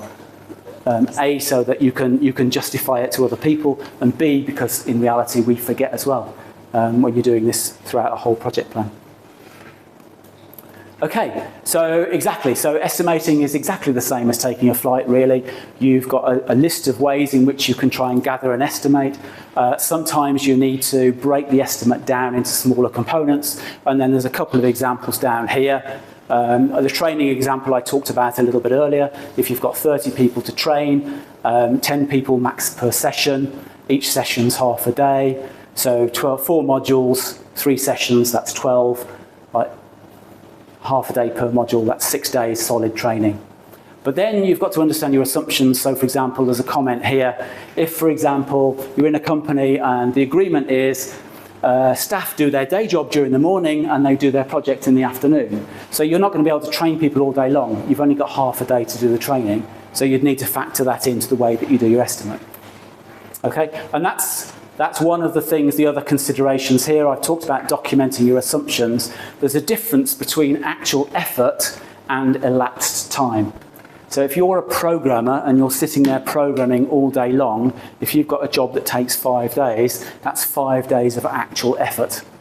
But if you're working in HR and you're 50% on the project and 50% doing your day job, then the elapsed time for 5 days of effort is actually going to be 10 days of elapsed time, because you're only spending 50% of your time on it. Does that make sense? So you have to understand that when you're planning so that you get your times correct on the plan. The other thing that people sometimes forget is obviously if you're in a company and you've got a project that's a year long, during that year people are going to be sick, people are going to take leave, people are going to go on training, and they've got allowances for all of this. So you need to factor that into your plan. Because if you book everybody up for the full year and then all of a sudden someone wants to go on leave or take some training, then so you need to, in terms of your overall resourcing, you need to plan for the fact that you're not going to get people full time.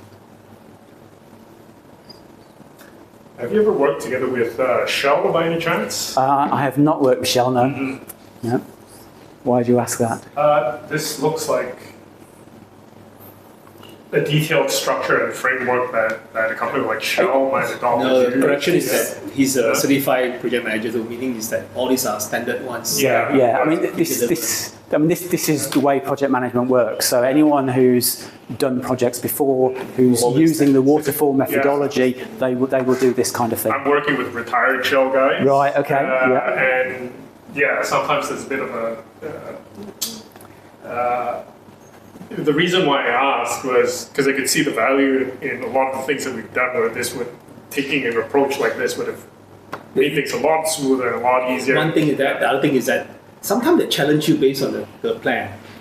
So basically they actually will challenge you because you didn't have a plan and they have a plan. And literally they ask you a question, why not here? Why is it so long? How come it takes so long? It's because they already thought about it. So they question you back, even though you are supposed to deliver it. But if you have this plan itself, you ask back the same question as well. How come it takes so less time? Exactly right. And it keeps you honest as well. If you're going to get questioned about your plan, it makes sure that you're thorough in the way that you do it. Yeah. And that's why it's important. I'm kind of wondering if like I said, Shell's always about structured approach and documenting everything. Yeah. So, Yeah. And it makes you professional because you read. Exactly. Yeah. Because I noticed these guys who are ex Shell. Yeah. I guess because they're no longer working there. It's funny that they didn't continue with it needs must, I suppose. Yeah. Yes. Because it would have saved us a lot of agony. In the thing. And that's a good point, right? Yeah. It's a good point. If you start cutting corners, there's a risk. So it sounds like what you're saying is they should know the way to do it, but actually they cut corners because they're retired and they got a bit lazy. But that's reality, right? So particularly if you're against the clock. I mean, I don't know if they're doing consulting work or something, but if you're on the clock and you want to do things as fast as you can, then you've got to know where to cut corners. But as I said earlier, this is building the foundation. So you've got to get your plan right for a project, otherwise it's going to go wrong somewhere down the line. So my view is it's worth putting, if you're going to cut corners, don't cut it on the plan. Do this thoroughly, make sure you write your assumptions so that you can be challenged and so that you know why you're doing it yourself. Okay? So that's the estimate. So now we've got to put resources on the plan. So again, this is relatively straightforward. If you know that you're implementing a HR system, you're going to be going to HR for a lot of the resources. But it's important to make sure, I mean, again, don't forget that we've said that you ask the experts when you're doing the estimating, right? So you'd be talking to HR to understand who's going to be doing these tasks, how long is it going to take you, how long is it going to take you to write the requirements for a claims module? Because they're going to know rather than us, right? So, and it's important that they buy into the plan. Because if you present with them a plan and say, you've got 10 days to do this, and they go, well, I didn't agree to that, it's going to take me 3 weeks, it's not going to take me 2. Do you know what I mean? So it's always good to involve them because they're the ones on the project team that are going to get involved and do the work. And so you need to make sure that they're available and they commit to the timescale. I'll tell you a story. This is a true story, right? I was working in a company and I was doing this, and part of it was a big system that was going to go across divisions in a big organisation, and part of the system was to put in financials. So I went to the finance department and I took my plan as it was at the time, and I started talking to them about how long things would take and were they comfortable with the timescales and the tasks that were being done and so on. All of a sudden they said, yeah, but don't forget to account for the blackout period. And I said, the blackout period, what's that? So they said, well, at the year end, finance departments are always busy because we're doing the year end closing. So we don't do anything. We lock ourselves in a room and we just focus on the year end. So I said, okay, how long's that? And in my head, I was thinking, 1 week, 2 weeks or whatever. And she said, from December to April. And that was for real, right? So basically, the whole of the finance department locked themselves in a room for 5 months. Right? Yeah, that's standard. And so they were not available. And because they'd got to do all of the year-end closing, and it was an organisation that got multiple companies, and they've got to they've got to deal with the accounts, they've got to sort the tax out, they've got to write the annual reports, and there was lots of stuff they've got to do. But obviously I wasn't expecting not to have finance people available for my project for 4 or 5 months. I mean, that's not a blackout period, that's under-resourcing, right? So anyway, but it just shows the importance that if I hadn't asked that question, I'd have gone into that project and instantly on day one I'd have had a 5-month delay. Yeah. Right? So it's important to make sure that you are engaging with people and you understand. Plus, I mean, it's easier for them to buy into the plan if they were part of the process. I mean, just for detail, why 5 months? Because December is closing.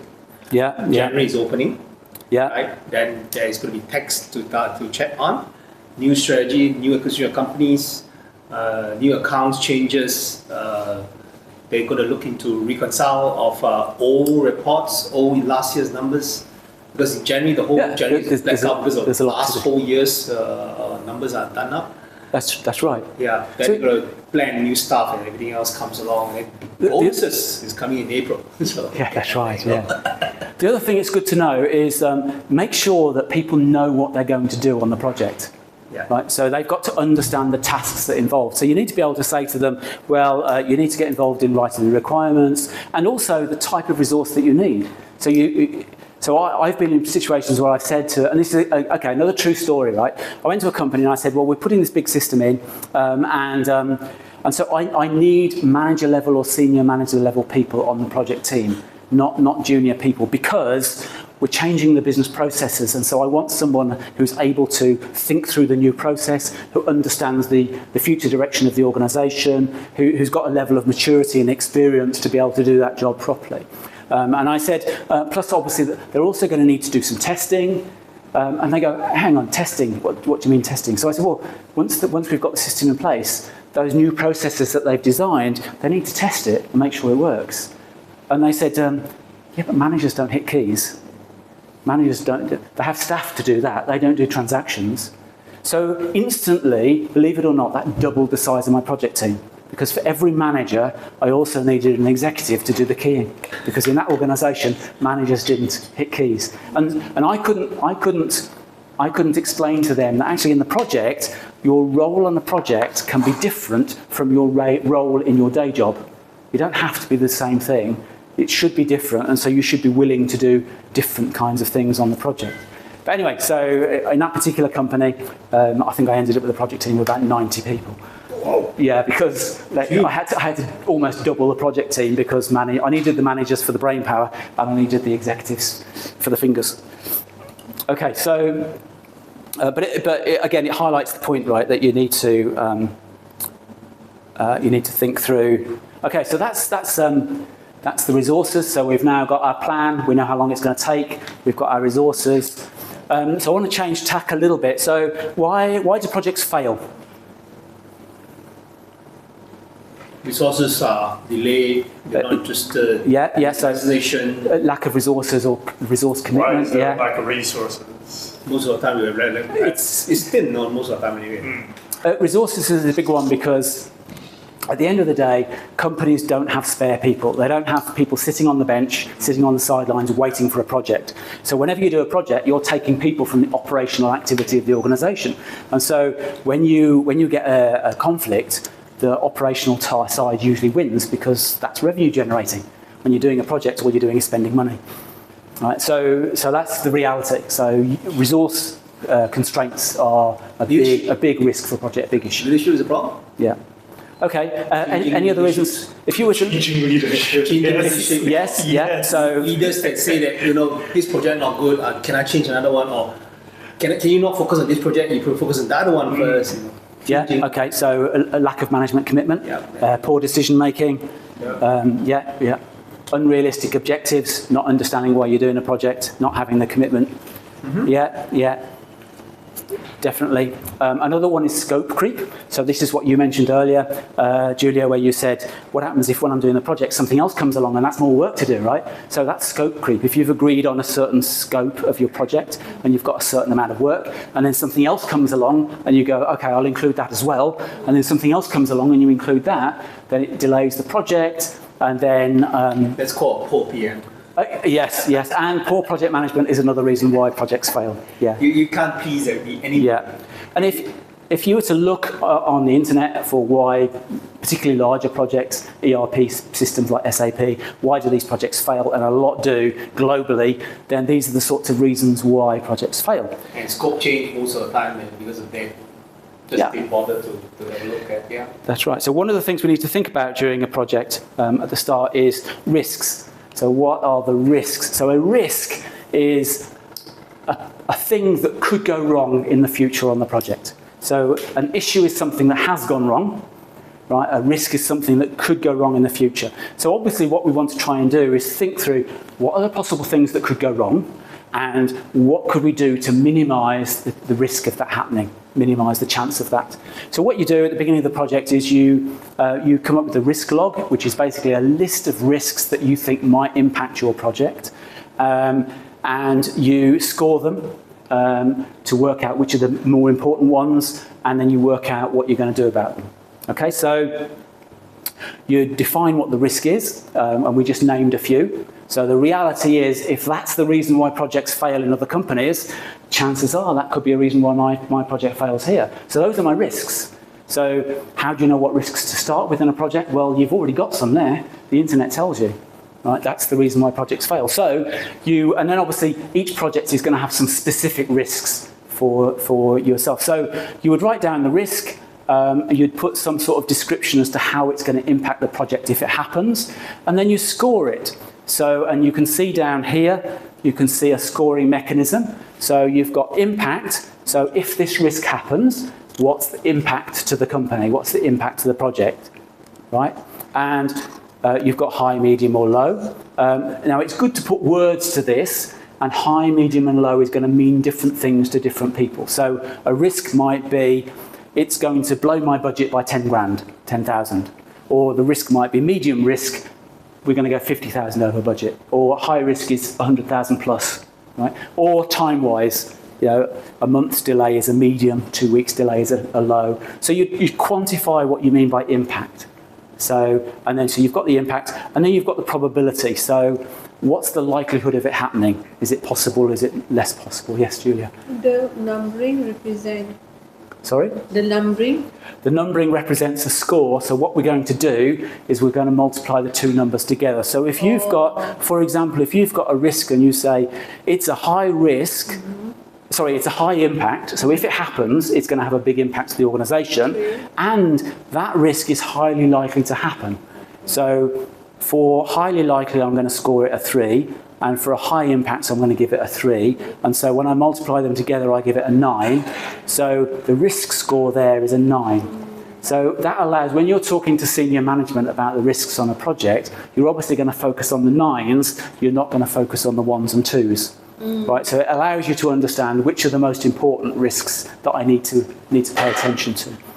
And then you obviously want to try and understand who the owner is. So if it's a HR project, the HR manager is likely to be the owner of some of those risks. So they're the ones that are supposed to be monitoring the risk to see if it's going to happen or not.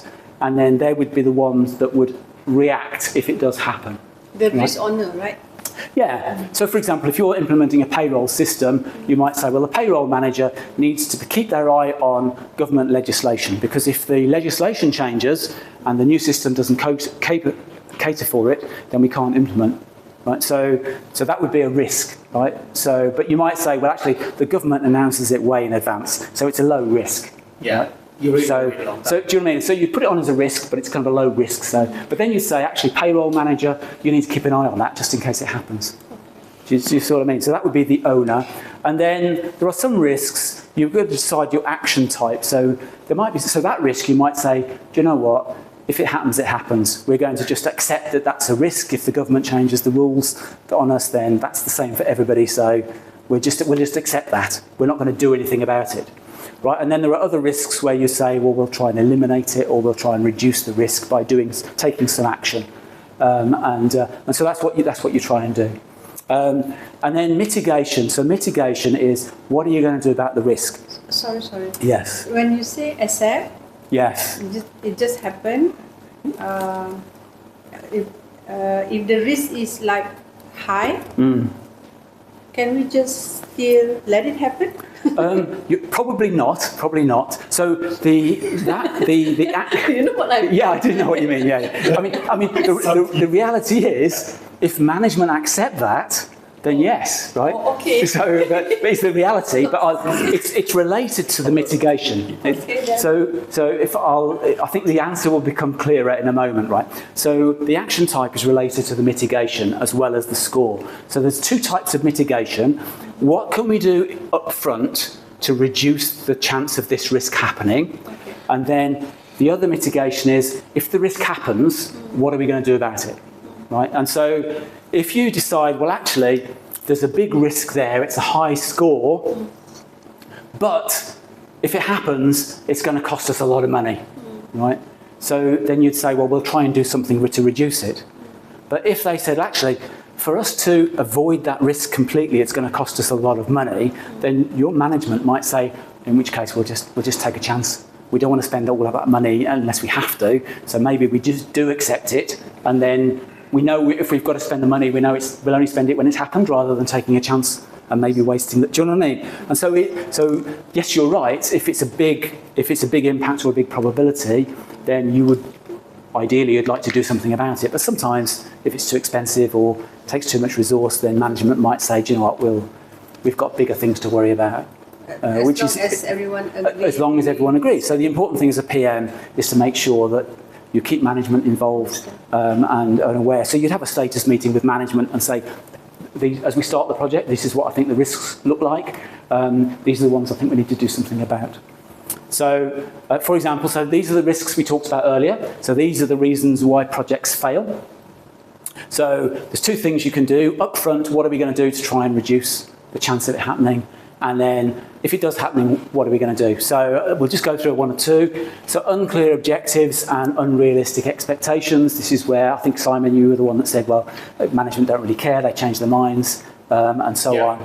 So do you remember I was saying during the initiation stage of the project, if you agree what's in scope, what's not in scope, and you do that business case stuff, where you ask lots of questions and you agree, okay, this is what the project's about, these are the benefits we're trying to reach, trying to achieve, this is the purpose behind the project. If you write all of that down in a document and then you get management to sign it off and say, yes, this is the project, we're all agreed, this is the project we're trying to do, then it's more difficult for them to be unclear about the objectives. If you miss that stage out, so that you don't make sure everyone's on the same page, then you could end up with arguments later into the project about, well, this is not what we're trying to achieve. But if you, up front, you say what you're trying to achieve and write it down and get people to sign it off, then you're reducing the risk of that risk happening. Do you see what I mean? And then if it does happen, then at least you've got a document to go back to and say, okay, it looks like we've changed our minds here. This is what we said we were going to do. If you want to do something different now, what I'd like to do is I'd like to do an impact analysis to work out if we're changing the plan, I need to work out how long it's now going to take us, what budget I need, and so on. And so if you want to change your minds and do it this way, then as the project manager, this is the extra I'm going to need. Do you see what I mean? And so it gives you a bit more of a chance to succeed. Same thing with poor decision making. It's like agree up front how you're going to make decisions. The difficult thing is the people who are making decisions are usually more senior than you. And so it's difficult for you to chase someone more senior than you if they're not doing their job and making decisions. But if you agree up front how you're going to do it, then it's reality, right? So if you agree up front, then you say, well, we'll have a status meeting with management each month, and each month we'll take the minutes of the meeting, we'll agree what the actions are, and then when you make decisions, I'll document the decisions, and then in the next meeting, we'll review the open actions from the previous meeting. Then it means you've now given yourself the right to say, there's an open decision here we didn't make that this meeting needs to make. Is there any progress on that? So now you're not directly standing in front of your boss saying you didn't do your job right, what's the answer? Right? But it's because that's hard, right? That's difficult to do. But if you do it that way, then it softens the way that you've got to approach it. So do you think that internal project manager is more effective or an external project manager is more effective? My instant and categoric answer to that is internal, every time. That is more effective. Internal, every time. Given full-time or? Well, it depends on the scale of the project. If it needs a full-time project manager, they need to provide a full-time project manager. If they don't have the skills internally, I would say hire someone rather than bring in a consultant or someone. You could bring in a consultant as long as they haven't got mixed objectives. The reason why I say that is if you rely on the supplier who's supplying you the HR system to be the project manager as well, they've got different objectives to your company. And so, for example, they care about putting the system in, they don't care about changing your procedures. So their scope is going to be different. Yeah. So their project manager, they will have a project manager, but the project manager on the supplier side is going to have a subset of the project that you need to have internally. So that's why I say you need someone internal, whether they're hired from external or not, you need to have someone that's going to look after your interests internally.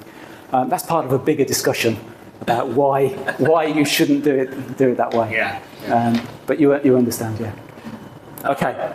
So it's always nice and why I ask this question because in the past we have a failed project reason because it was our own project manager who was actually trying to fit it into a client.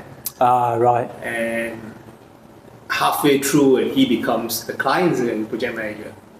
But that is actually an absolute no-go because then you have two heads and you know the weakness of the supplier and then you know you started to please your own customers. Yeah. And the internal one is actually very effective as long as he's full-time and not part-time. Yeah. His part-time is absolutely... Yeah, I mean, it depends on the scale of the project, but yes, I agree with you. Yeah. I mean, for me, unfortunately, my scale is big most of the time. Yeah. But... And they've got to have the right skill set. Yeah, so you wouldn't pick someone internally just because they're internal. If they've never managed a project before, you wouldn't give them a big project. So I will always say that 70% if the internal project manager will be successful. Yeah. Putting in an external one is because there's no more other skill sets. Yeah. But still a 50-50, that one is successful. Yeah. I do.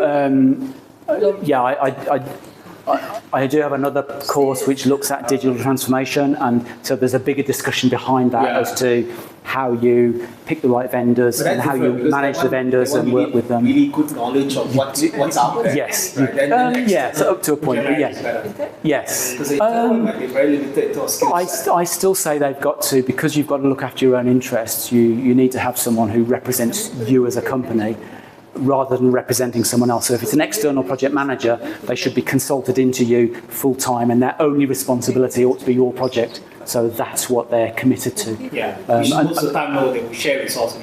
Yes. They'll be running like 3 or 4 projects together. Yeah. Okay, we're nearly at the end of module 1, so let's bat on then. So we talked about going on holiday at the beginning, right? So when you're on holiday then, what are the types of spend that you might have? What would you spend your money on? So we're looking at budgeting now. Food, yes. Accommodation. Accommodations, hotels, say, for example, yes. Yeah. Gas, yeah. Shopping, yeah. Yeah, and you might have tours or some events or some unforeseen expenses and so on. Yeah. Those are normal. Yeah. So they're broken down into two different types, right? So you've got the petrol and the food and the expenses, and so they're what is it in project terms they're called time and materials. So you incur those costs as you spend the money, right? So when you go for lunch, at the time you decide where you're going for lunch, it could be expensive, it could be cheap, it depends on where you go for lunch, right? So you'd set your budget up front, and then as you spend it, that's when you incur the costs. So that's a variable cost. Right, because you make the decision up as you go. Then there's fixed costs. So once you decide how long you're staying in the hotel, let's say 5 nights, that becomes a fixed price because you know what the cost of the hotel is. Yeah. So you've got two types of costs, and in a project they're treated differently: the fixed costs and the variable costs. So when you're paying for a hotel, so some hotels want their money up front, and some hotels you can pay on checkout. Right. So which would you prefer? Of course, the one that is upfront. You prefer to pay up front? Yeah. Why? Because I know my budget. Oh, because you know your budget, right? Yeah. They weren't going to increase. Well, the other one is, which is a lot of hotels now no longer doing, which is actually you have a fridge full of food and right, yeah. You've got to add on more money after that Yeah. along the way, and then you've got to get lunch and dinner and things like that, which is really cost up as well. And you've got that variables with. Then that's your variables coming. Yes, that's right. Yeah. So but for the hotel night itself, that's a fixed cost. Yeah. So anyone else? Anyone prefer to pay at the end? I think most of the hotels I book, they expect the money up front. Is it? Yeah. Okay. That's the model. Yeah. Okay. Yeah. I'd prefer to pay at the end, and the reason is that maybe it's because I've done project management too much. Is you've got more leverage. Right? If something goes wrong and they're not providing the service, if you haven't paid them yet, they're going to pay more attention to you, right? Yes. Because they've not got your money yet. If you pay up front, in reality, you're likely to get less service. So if you pay a vendor up front, everything up front, right, and he starts failing on his delivery, then you've got less leverage. I mean, the big hotels will probably like you to pay after. Yeah. And smaller hotels will like you to pay before. Yeah. I mean, very clearly, those hotels that are smaller ones will not prepare food or drinks inside the hotel. It's just the room, the bed, and the shower. Right? Yeah. The big ones, the top 5, the 5 stars, the 6 stars, right? They basically want you to spend as much as you can. Yeah, exactly. Right? Yeah. And so they let you pay at the end because they know they can chase you if you don't pay, and because they've got your address and you know all the details, and then you spend on. Yeah, that's right. Yeah, exactly. I know at Agoda, right? I mean, that's straightforward for them. Right. Just book it straight first. Yeah. That's true. Okay, so in project terms, there's two things you can. So the payment milestones is the fixed costs. So if you can fix an amount of money that the project's going to cost you, then you can spread the cost out across the project, and you can agree particular amounts throughout the duration of the project. The alternative, which we'll come to in a minute, is the time and materials. So where you've got professional services, so let's say you're having to pay for the vendor project management, the supplier project management, that will depend on how many days he's on site doing the work. So what you normally do is you pay per month for every month he's on site, and if he's on site for 10 days in 1 month, then at the end of that month you pay for the 10 days, and then the next month you pay for whatever you spend the next month, right? So that's the other way of doing it. And in reality, a technology project is going to have a bit of both. So you want to have a bit of both in the project. Now, the advantage of doing this payment milestone is if everything is time and materials and you just pay every time a resource turns up on site and does something, is they can turn up, but they don't have to actually deliver anything. So if the vendor starts slipping on its deliverables, or the quality is not very good and you have to chase them, then they can still turn up and put it right, but every time they turn up, you're still paying. And so you can end up paying a lot of money without getting any deliverables. So to manage that risk, then you can do payment milestones where you say, well, I know some of the customization I'm going to need at the beginning because I've seen demos of the product, so I know some of the changes up front.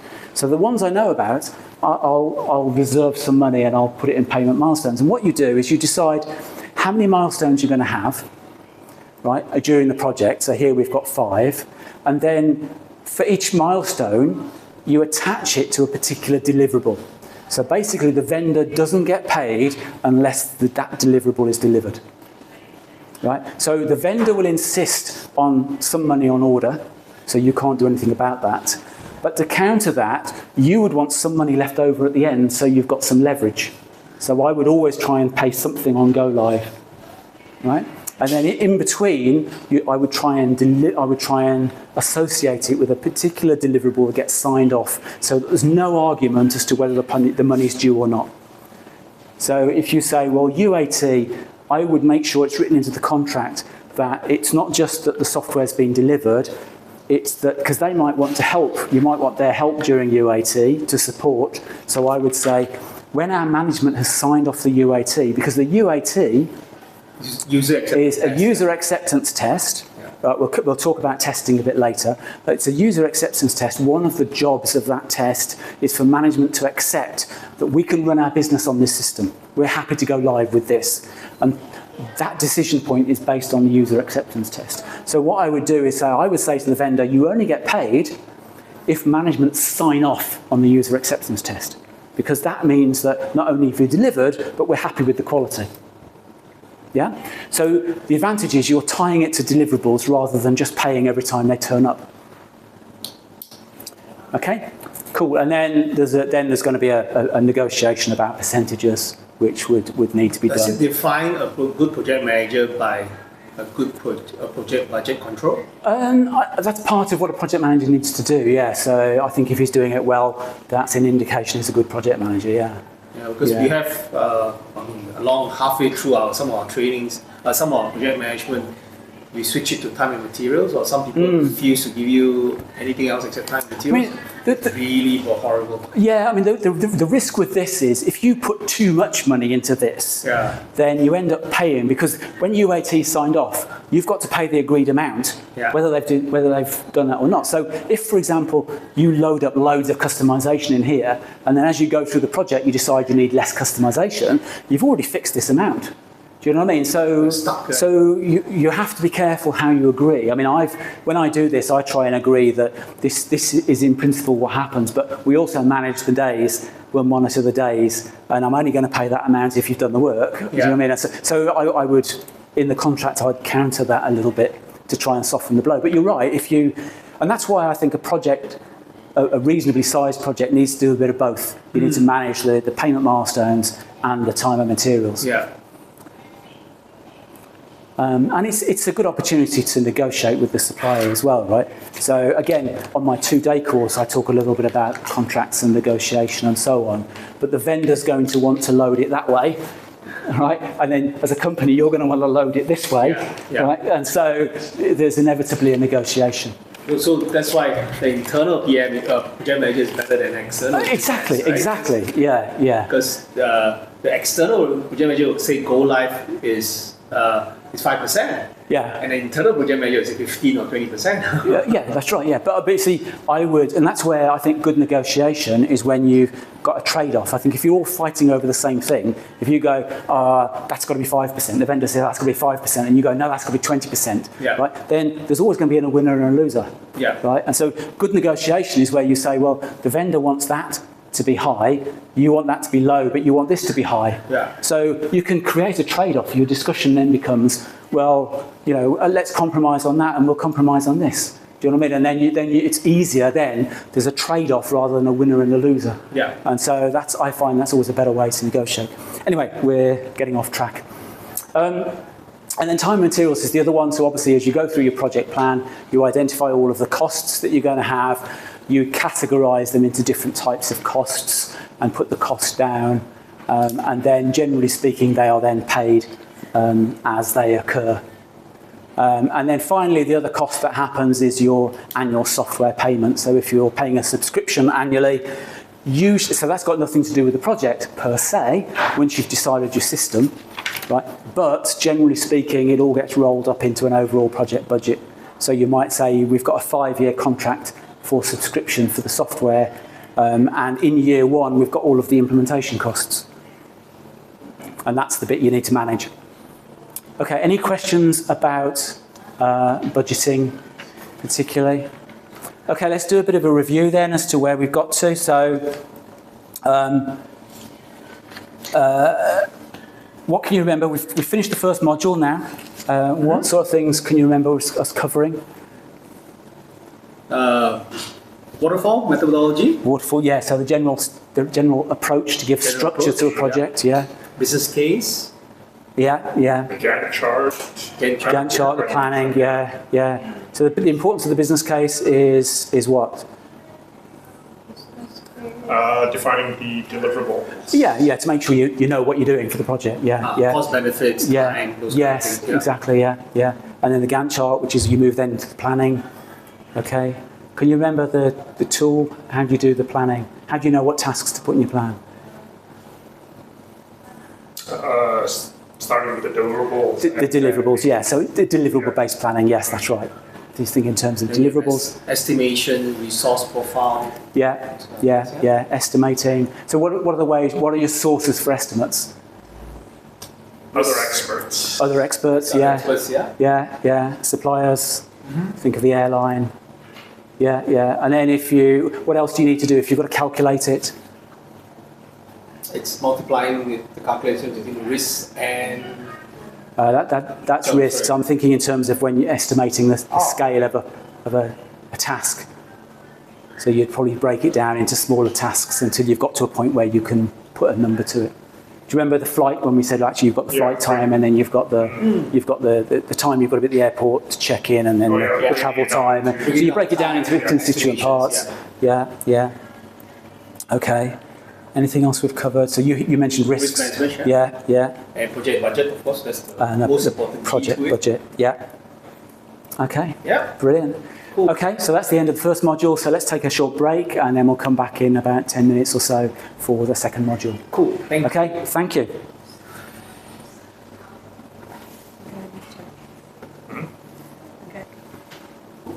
Okay, so let's move on to testing. So there are different types of testing. So if you have customization done for your project, then you would need to test the functionality. That's called functional testing. If you have an interface between systems, then you need to do integration testing. What I want to focus on today is the UAT, which is the user acceptance test.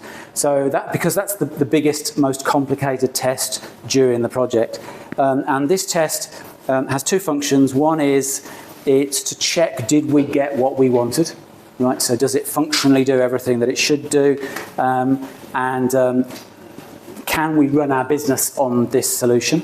And then the second thing is management have got to sign it off to say they are happy that you can run the business. They're happy to go live. So a sign off of UAT is effectively your authorization as a project manager to go live, to implement. Okay?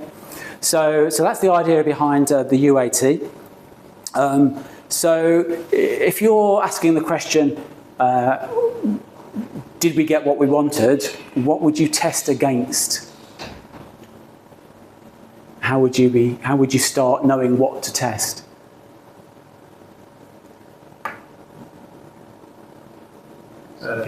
How did you know what you wanted in the first place?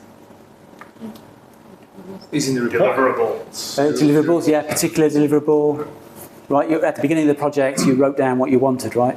Yeah. That was the requirements. So when you're doing a test like this, you go back to the requirements and say, we now need to test these requirements to make sure that the system does everything that we said in that list that we wanted, okay? Okay, so has anyone been involved in amateur dramatics? Anyone done any acting, right? Yeah, on the stage?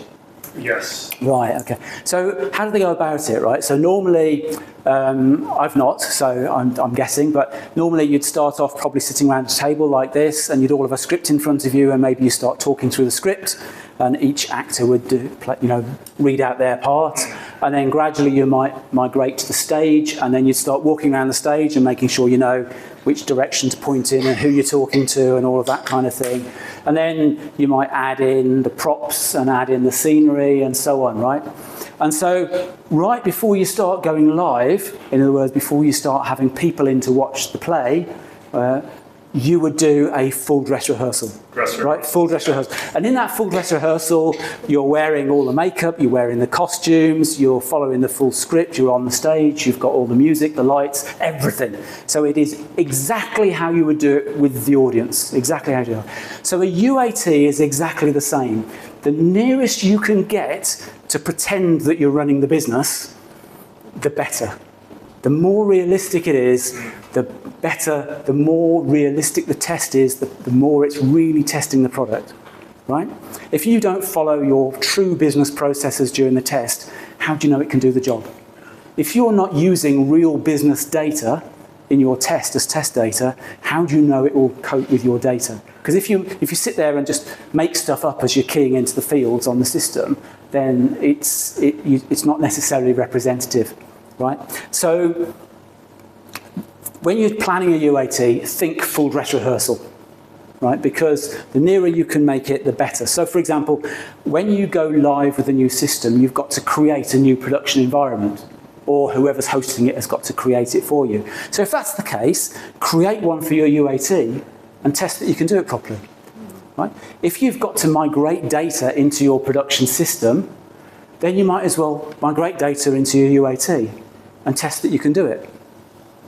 Right? And so the more realistic you can be, the better. So I've seen companies say, the project team know the system already, so I don't want the project team to do the testing. What I want to do is I want to take a new bunch of people out of the business that don't know the system. I'm going to train them using the training materials.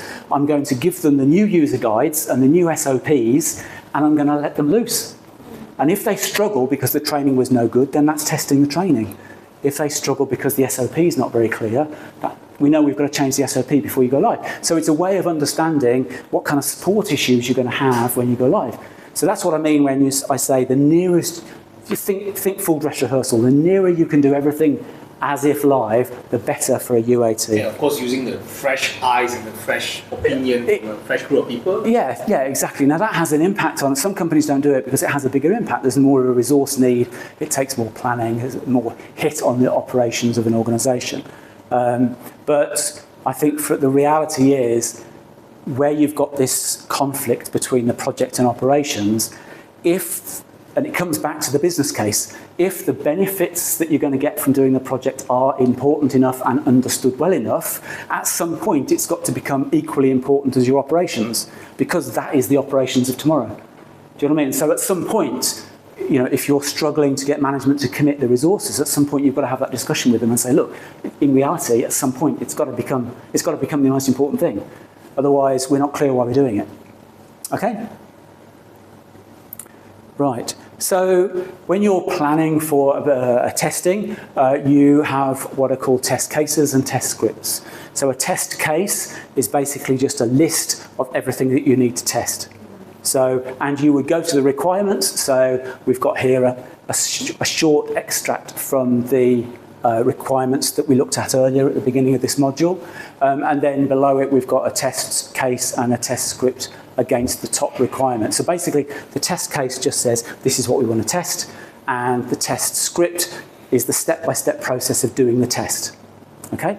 And for the test cases, you would want to test all sorts of different scenarios. So you might say, we're implementing a HR system, so we want to test someone booking a leave. And then you might say, well, we want to test the manager accepting the leave. We want to test the manager rejecting the leave. We want to test an employee asking for leave when he hasn't got the entitlement. He spent all of his leave. And so there's different scenarios that you'd want to test. So you need to think through those scenarios. And ultimately, where you've got big systems, you end up linking those scenarios together to form an end-to-end process. So recruitment, you'd want to follow it right the way through, and then your new recruitee, you'd want to become an employee, and you'd want to make sure you could pay him, and so that you've got the whole end-to-end flow of the life of an employee to make sure that you've tested it right. Okay, so, and then the next thing that you would want to see, you want your test cases, you want the test scripts, which is the step-by-step process. You want to link the test cases together to form an end-to-end process, which mimics your SOPs, right? And the other thing that you want to do is think about security. So a lot of people, again, cut this short because it makes a test difficult, but you would want to make sure that you're using users that are set up with security access. So you want to make sure, but what that means is for the test, you've got to schedule people. You've got to schedule users and say, well, we want a bunch of people putting in leave requests, and then we want someone to come in the room and we want them to approve all the leave requests, and then they can leave, and then we want someone else to, whatever it is. Do you know what I mean? So, and so you basically build up like a day in the life or a week in the life of the company, if you like, through all of the business processes that are in scope for the project. Okay. So that's basically planning for the test. Then before the test, you want to make sure that you've got everything ready, that all the people are lined up, that you've got all the test data that you need. So you've got to prepare test data for each of the tests that you do. You've got to make sure that the starting point for the test is correct. So if you want someone to try and book leave when they've spent all of their leave entitlement, you've got to make sure someone's set up with all of their leave spent. Otherwise, that test's going to fail before you start. And you want to brief the testers so that they all know what their job is, particularly if you're bringing in a new bunch of people who've not been involved in the project so far. And then during the test, inevitably something's going to go wrong, so you'd need to capture the details of what's going wrong. That becomes a defect, and then the vendor or whoever it is would need to fix the defect. And that might be a process defect you need to fix internally. It might be a bug that needs to be fixed with the software, and so on. And part of your briefing to people needs to be, if you hit a problem, take a screenshot, make sure you know what the error message is, and so on, so that we've got a chance to fix it. Okay, and then after the test, so during a test for a UAT, it's likely the UAT could take a couple of weeks or more, 2 weeks to a month, depending on the scale of the project. So you'd need to give regular reports back to management to make sure they understand what the progress is, particularly if there's challenges that need to be addressed. And then after the test, you need to make sure that you're able to present what happened during the test in a way that enables you to get sign-off of the test so that you can move forward into implementation. And then if you've set up your production environment in advance, any changes to the software in the test environment need to be made to production so that you're going live with whatever successfully passed the test. And similarly, if there's changes to SOPs or anything else as a result of the test, you need to make sure all of that is updated so that you go live with whatever you decided is the latest. Okay, and again, that's a template for, so you've seen a template for test cases and test scripts and a template for tracking defects. Okay, any questions about testing? No? Sorry. Good, yeah. The template just now, Yes? is this the standard template or it's up to us? It's up to you. So this is what I consider to be like the minimum template. So this is my version of the template, which I'm giving to you. So in the course handout, you'll have all of these templates that I'm providing, so that you've got a starting point. Because if this is, I mean, I think you were saying this is your first project, right? So for your first project, it's helpful to have all of these templates to hand, so that you know what needs to be filled in. For bigger projects, companies might add some more fields, but these are the key ones. Okay. Okay, so let's do a quick exercise then. Having just talked about testing, can you now work together, the three of you, and write down a list of all the things you'd need to prepare to run a UAT? Okay, so if you get a blank piece of paper and then talk about and write down everything that you think you'd need to prepare to write testing. He's the CEO, we just follow him. You are the CEO. I know. I'm not Gila, CEO. He's Gila, CEO. Come. I'm just Gila. Paper. Don't you have to put here? Can I? Okay, you've only got a couple of minutes, so... Okay. So we just talked to a lot of things, so you just need to start writing a list of all the things that you'd need to prepare to do a full dress rehearsal for a UAT? Oh, yes. You will need to prepare. Oh, you need to prepare. Will you have testers? Who's the tester? I didn't You need to have a set of user Yeah, users, To- testers. yeah, to test testers yeah, to come in and do the thing. So the fresh eyes, all the fresh eyes to come in. Can be from multiple departments. So you got to set up a schedule for that. Raju versus Simon. Raju. Huh?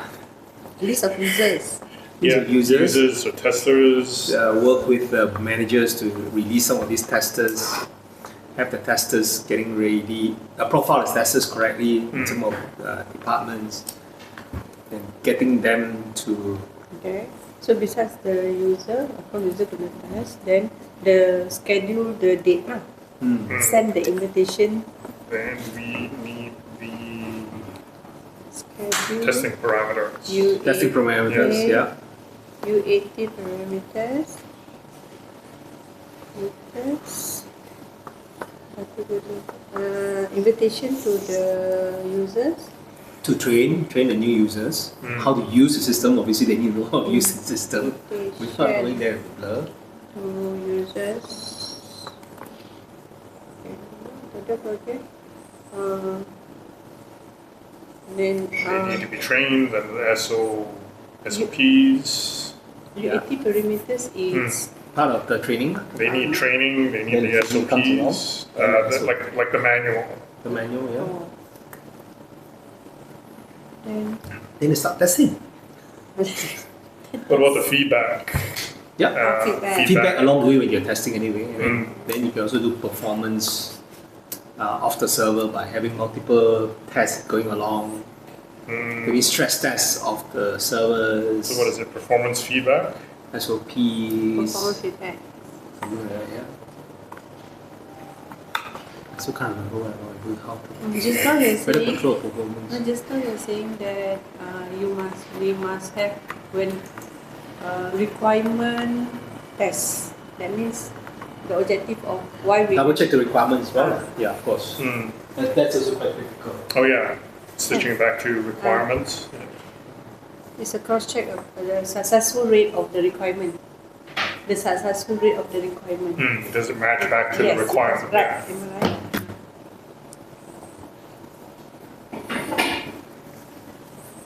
Does it cover everything?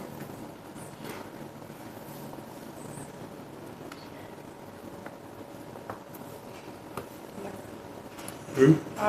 Project manager present. That's not me. I was a scribe. You already appoint Ms. Jerry as the CEO. I quit as soon as I was appointed. The CEO, the one to present. I present lah. Go lah. Okay. Okay, you ready? On behalf of the team, Okay. we what we are going to list is first we will identify the list of the users or the tester. Yep. Then we schedule first. After we schedule, then we list who to attend. Then we do the invitation, and we must have the UAT parameters, the performance feedback, and also to That's system performance, is it?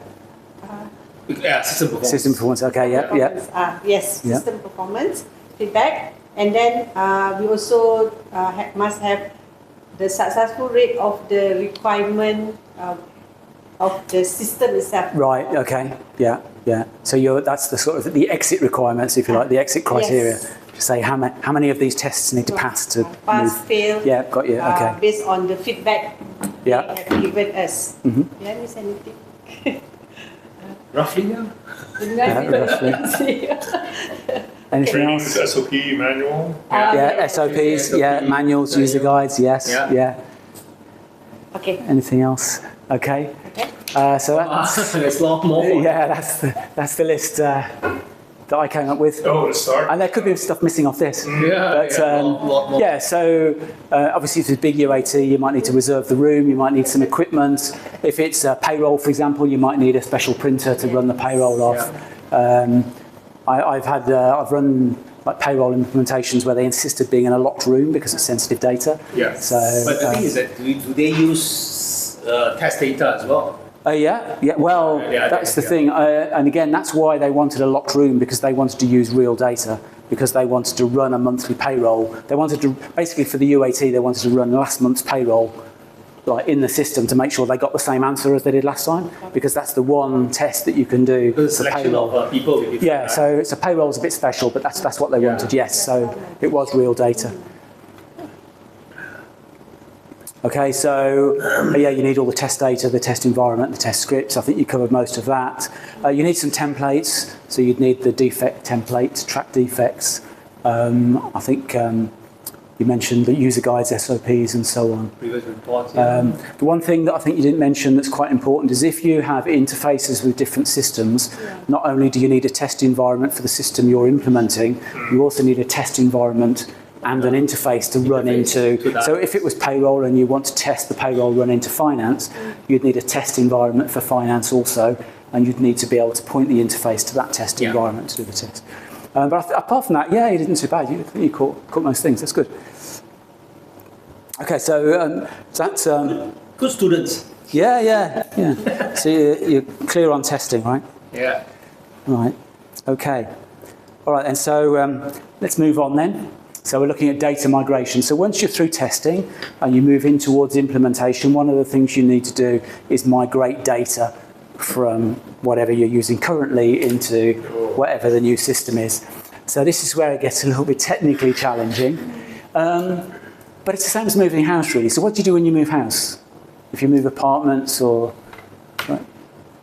You engage the mover. Throw a lot of stuff out. You'd engage a remover, yeah. So for data migration, often you need to engage a supplier. Cleanse the data, or cleanse You need house. so you need to clean stuff. Throw stuff out. Yeah, you might need to throw stuff out, The process to choose the trusted mover, is it part of... Yeah. So you definitely need to do Because that. they are moving our... Yeah. And there might be also robbers as well. So you want to make sure they can do it, they're capable of doing it, yes. We check on them as well. Yeah. Itemize, inventory. Yeah, you'd make a list, right, of what you've got, yeah. And then if you're moving into a new place, you might use it as an excuse to buy new stuff. Yeah. Yeah. Okay, so that's basically it. That's what you're doing with data migration, is you're making a big list of everything you've got. You've got to know where you're moving it to. You might engage someone to help with the move. You need to clean stuff up sometimes. You need to throw stuff out sometimes. You need to get new stuff sometimes. And that's basically it in simple terms. Obviously, the reality can look a little bit more difficult. But it's basically the same process. Okay, so you've got your old system. So in our case, at Gila, we've got our existing HR system. But there also might be other sources of data. So we know, for example, their performance management system is in spreadsheets, and they might have other data in manual files. So I wouldn't mind betting, for example, their recruitment application forms might be manual and so on. So if you want to move all of that into the new system, you've got to understand what all of your sources are, and then you move them through the process. Okay, so there's 4 stages basically. There's discovery, planning, ETL, which stands for extract, transform, and load, and then you've got the validate at the end, where you check that you did it all okay. Okay, so now sometimes if you've got a lot of transformation to do, you might move data into a staging area so that you can manipulate it. So what I mean by transformation is, let's say the old system has the dates in American date format, and the new system has the dates in European date format. Then you're going to have to translate the dates. Any date in the system needs to be translated to a different format, otherwise you've got your months in the wrong place. Okay, so and that's just one example. You're going to have lots of cases where data needs to be transformed in some way or other to make it suitable for the new system. So discovery, first of all, is all about understanding the data. So you'd need to understand from the new supplier what all of the fields are that you need to fill, that you need to populate, and what the definition of all of those fields are, right? Because it might be that in one system it says your total pay is X amount, and that might exclude tax. Whereas the other system, it might include tax. So you've got to understand what the definition of each of the fields are so that you know as you move data from one to the other, you're moving like to like. And if you're not, then you've got to put that right with some transformation. Okay? So you need to understand in the new system what is all the fields that we need to fill in. The vendor normally will give you templates to populate, templates to fill out. So normally you fill those templates in, usually in Excel, and then they'll load them up for you. Okay? So, and then you need to look at what your data is in your current systems, and you need to understand the definition of all of those. Right? Another thing you need to understand, which we talked about a little bit earlier, is the data volumes. So if you've got 15 years worth of history, you don't necessarily want to pull it all in. So you need to think about, okay, how much data do we actually want to transfer in? What's relevant for operations, and what's history that we might need, but we don't need it in the operational system. Okay? And the next thing you might need to do is identify where you need to create data. So there might be some cases either where you've got blank fields that should have been filled in and weren't, or where you've got new fields in the system that you didn't have in the old system. And you've got to decide, particularly if they're mandatory fields, you've got to decide what you put in them. Okay? And then the last thing you need to think about is assessing data quality. So again, it's your chance to assess how accurate some of the data is in systems, and whether where you put it right, how you put it right, and when. Okay, and then after that you move into planning, and planning is understanding the mechanisms that you might use. So you said earlier you could engage a vendor to do some of the data migration, which is true. And then you'd still want to understand, can we do some of this automatically? How are we actually going to extract the data from the current system? Are there reports that we can use where we can put the output from the report into Excel? Or have we got to do it other ways? Do we need a programmer, and so on? So you need to understand, okay, what's the mechanism? How are we actually going to do this step by step? And then you need to sequence it. So if you think about a HR system, for example, you've got 3 different types of data. You've got the master data, which is the employee record. So I might be an employee in a company, so my personal details are that's part of a master record. Then I've got transaction records which are associated with me, which might be my expenses, my leave allowance, and my records of when I've taken leave, and so on. When I've done training, those are all transactions that happen. Right? So when I book another training course, then that gets added to my employee history, right? So, and then you've also got what's called reference data. So if you imagine when you're typing into a system, very often you've got drop-down boxes where you have to select something from the drop-down. So, and the reason why you do that is because it standardizes the contents of that field. So when you're searching, you don't have to rely on everyone typing it in exactly the same way and spelling it the same and so on, because all you've got to do is you make the user select from a list. So obviously when you're doing the data migration, those lists, that reference data has to exist first. If you've got type of employee, right, for example, so that type of employee needs to exist before you can load employees in, so that it can reference that field. And then you need to load the employees before you start loading people's training history and leave history and so on. So you have to sequence it as well. And then you need to think about cutoffs. So the other big issue, of course, is when you're switching between one system and another, what does the business do when you're in between switching? So when you're moving house, technically while that removal van is on the road, you don't live anywhere. So you've got to take the family somewhere. You've got to do something during that time, right? So it's the same thing. If you say to a company, we've switched off the old system now, so you can't do any more on the old system, the new system will be ready tomorrow, right? So there's a blackout period, right?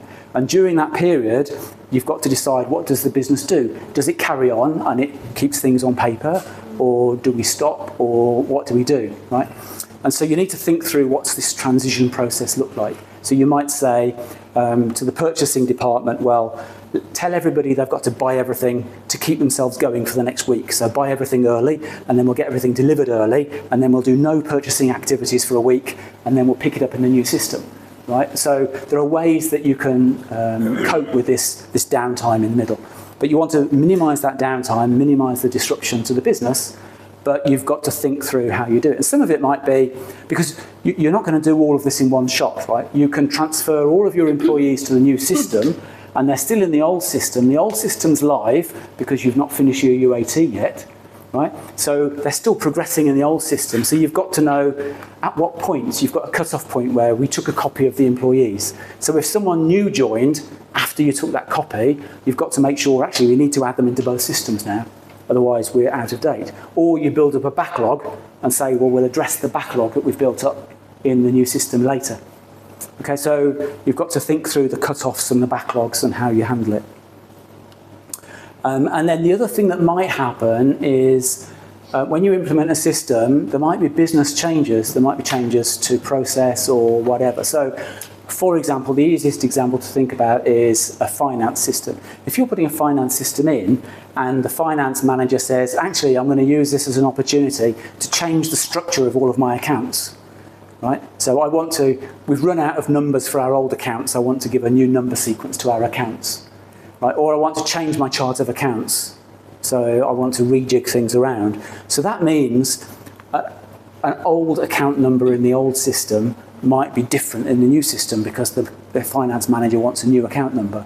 So that means what you've got to do is create a mapping table in between. So as you migrate the data, you say, well, where it says ABC, it's now got to say 1, 2, 3. And then you do that transformation. Oh, I've worked with two separate systems that didn't have that mapping. Right. Everyone relied on human memory to remember. You get a new user coming in, Yes. and if they don't know, Yeah, yeah. yeah. And then the last part of the planning, that's exactly right, yeah. And then the last part of the planning is, if you decided not to load all of the history, what are you going to do with that history? Right? Because you want to ultimately switch off the old system. No, I think I remember they left the old system on. Some of that information and data was interfering. Yeah. It was an inventory management system. Right, Yeah. yeah. Those are always fun. Well, that's a good example. So I bet what they probably did is they probably shut the business down and did a stock take, right? And then loaded the stock take results into both systems. Yeah. This is the only company that worked in the inventory management system, and then the planning and scheduling system talked to the inventory management system through paperwork. Right. Which was, I said, like, I pointed it out to them, that's where human error is. Right, yeah, You know? yeah. Fair enough. And they didn't It's presumably why they needed the new system. Yeah, Yeah, that's what I was telling them. exactly. Like, I think it's time to call a consultant in and clean Right. this up. Okay, so once you've planned it, obviously the next thing is to then go ahead and do it. So you do your extract, you transform your load. And in reality, this is a cyclical thing. You're not going to get it right first time. You're going to go through the process a few times. And therefore, a tip to me is start early. Don't assume that data migration is all about implementation at the end. Start as early as it makes sense in a project. As soon as you've done all of your customization and you know what the new system's going to look like, start thinking about data migration. Then the other tip would be start doing data cleanup. If you've got data quality issues, clean this up in the source system as early as you can, rather than try and deal with it either in the new system or during that transfer process. Okay? And similarly, if you've got manual files, try and get them onto a system as early as you can, or into some electronic form. Okay? And then once it's in the new system, then you need to validate it, check that it's all okay, and get that signed off by management. So whoever, like the HR department, ought to validate that the data you've transferred is correct and suitable. So you need to get that signed off. Okay, any questions about data migration? Nope. Okay, so the next part of implementation is training. So we've talked about this a reasonable amount already. This was where we focused on building our plan. So you do the training needs analysis, you would decide on how you're going to deliver it, prepare all the materials, and then go for it, deliver it, right? So in terms of the training needs analysis, one useful thing to use is a RACI chart if you've got a RACI matrix. So this would have been done earlier in the project. So if you're building a new system and you're changing business processes, you write all of the business processes down the side, and then all the roles in the company along the top. And then RACI stands for responsible, accountable, consulted or informed.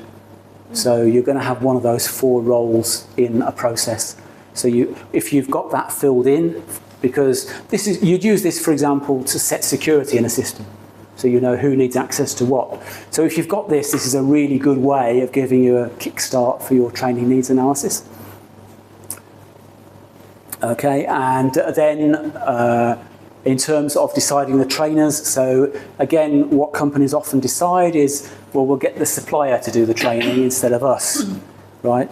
But the difference there is, first of all, you've got to make sure that your agreement with the supplier is that they do it multiple times, because sometimes the supplier will say, well, we'll train once for each module, and you might need that more than once, depending on how many employees you've got. The other thing is the vendors very often will train in the standard vanilla system. And so they won't train in any customization that you've had done for your company, and they won't train against your business process. So if you've done a lot of process change, or if it's significant, then it's better to use internal trainers who can then train in the lot, because you're going to get a better result in the organisation. Okay. So any questions about training? That's quite brief because it's more straightforward, and we've talked about that quite a bit already. Okay, so then you come to deployment. Deployment is significant because this is where you've got to manage that downtime, you've got to manage that cut-off between switching off the old system and switching on the new. Now there's 2 ways you can actually deploy. One is called Big Bang, and one is called parallel run. So if you do a parallel run, it means you switch on your new system and you run both systems side by side, and then you switch off your old system when you're comfortable with your new system. So you run the 2 in parallel, and so you're running on your old system, you switch on the new system, you run them both in parallel. When you're comfortable, you switch off the old system. Okay? Although they're independent, they're completely independent, yeah. Right? Any conflicts or duplicates? Yes. Yeah. So the other way is Big Bang. I'll come back to your question in a minute. The other way is Big Bang, where you basically switch off the old system and you switch on the new system and you go for it, right? So the pros and cons are, if you do Big Bang, you've got to rely on a good UAT. If you did your full dress rehearsal and you are confident, then you can do Big Bang, right? And so that's the bottom line, right? But what it means is when you switch off your old system, whatever problems you have in the new system, you are committed to solving them. And that's good. That's a good thing, right? Parallel run means that you need twice the amount of resources that you normally need, because you've got to do all of your business transactions into both systems. It also means now you only go for a new system if you want to change something, right? So if you've changed something, your data, your business process or whatever, then you are going to get differences between the 2 systems. So the problem then becomes how you reconcile. So if you then start getting differences at the end of the first month, and you go, well, this is different, then you've got to understand what the differences are, and you've got to decide, have we got a problem on the new system, or is this different because we've changed the process? Right? And inevitably, human nature is such, you want a safety net, and your old system's a safety net, and you tend to love the one that you know, right, rather than the one that's new. Why we've stayed with them, right? And you forget that you want the new one because you want benefits, and you are not happy with the old one, which is why you're trying to do this in the first place. And so it creates a conflict. So the actual effort involved in the double entry and the reconciliation process is very difficult. And the only time I would recommend a parallel run is for payroll, and payroll only, not even finance, because legislatively, your payroll each month has got to be exactly the same. So it doesn't matter what system you use, the results has got to be the same because it's written into your contract. If you're not getting paid what's written in your contract, something's wrong. And so that's the only time you could directly compare both systems and know that you've got a problem if you're not getting the same result. So other than that, I would not do a parallel run, personally. So it means that you've got to be confident with your project management process and your UAT at the end. As long as you've done your job right, you shouldn't have any problems with a big bang approach. Okay, so what you do need though is you need a deployment plan. You need to have a step-by-step list, shopping list, again, talking shopping lists. You need to have a step-by-step list of exactly what you're going to do, when you're going to do it, how you hand over from one task to the next to keep it going, to minimise this downtime. And that's got to cover everything. You know, switching interfaces from the old system to the new system, you know, where your cutoff is, how you're going to handle the backlog, and all that stuff that we talked about during data migration. You've got to sort all of that out during this window, right? So your deployment plan has got to be very detailed, very accurate, and you want to make sure that you've got all of your escalation and your stakeholders. You've got to get all their contact details so that if you need to make a decision on the spot, you know who to contact. They're expecting your call, they're ready for it, and so on and so forth. So if you go live over a weekend, for example, to minimise disruption, then you've got to make sure people are available and they're ready and they're on the end of the phone and everyone knows what their job is. To make sure this go live process is smooth. And then the final thing that you need, just in case, is you need a backout plan. So in case something goes wrong on day one, you've got to know how to back out, go back to your old system and say, okay, now we need to sort out the problem and then we'll try again next month or whatever it might be. Okay? And then once you've done that and you've migrated onto the new system, then you're closing down the project. So there's two things that you need to do. One is a lessons learned, and then one is to close the project down. So in terms of lessons learnt, companies do projects, right? And they're going to keep doing projects. And so you want to learn from what you've done in the past to do it better in the future. So there's only two questions you need to ask, and that is, what did we do well? Let's do that again. What did we not do so well? Let's learn from that and do it better next time, right? And that's all you need to know, right? So the reason why you do this at the end of a project is because it's all history by now. All the emotion's gone. We're not arguing about it. There's no blame. This is just, okay, that all happened yesterday. How can we learn from it? Right? And so it's the best time to do it, to stop all of the aggravation. If you feel as though there was a lot of tension between the supplier and the company, then you could do two lessons learnt, because you'd want to learn from the supplier and you'd want to learn from the company. So you could do it together. If you feel that you're going to get better results doing it twice, then you could. If you feel you had to be hard-nosed as a project manager and you had to beat everyone up all the time, and you think it would get better results if there was an independent facilitator, then you've got to be big enough to step aside and let someone else run it for you. And the idea is you basically categorize it so you know, well, what stage in the project did we have the problem, or did we have this lesson that we want to learn? Was it to do with process or the system or people, or what was it that was related to? And then what actually happened and what can we learn from it? And that's all you need to keep. The one thing that companies make a mistake of is when they do this, they then file it away and forget about it.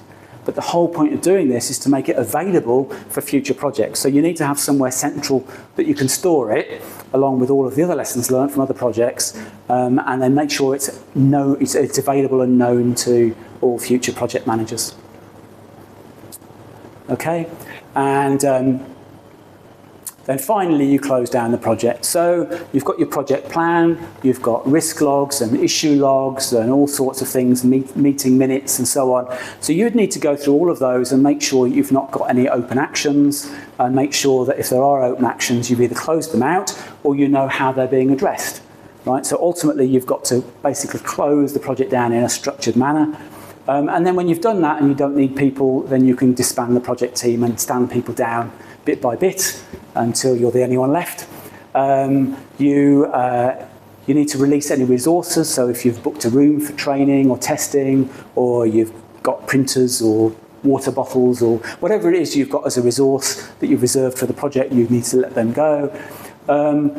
One thing that gets forgotten is decommissioning the old system, so you can't just leave it there. If you've switched off an old system, you've got to do something with it.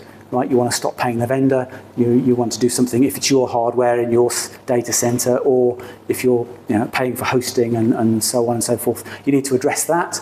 And then you need to settle the finances if you've got people to pay, suppliers to pay and so on. And then you come up with your final budget, write a project report, and then you basically go back to your business case and say, okay, these are the benefits we achieved, these are the benefits we didn't achieve, this is what happened, this is the status of the budget. And so you give a full overall picture of what happened with the project, and then get that signed off by management, and then you're done.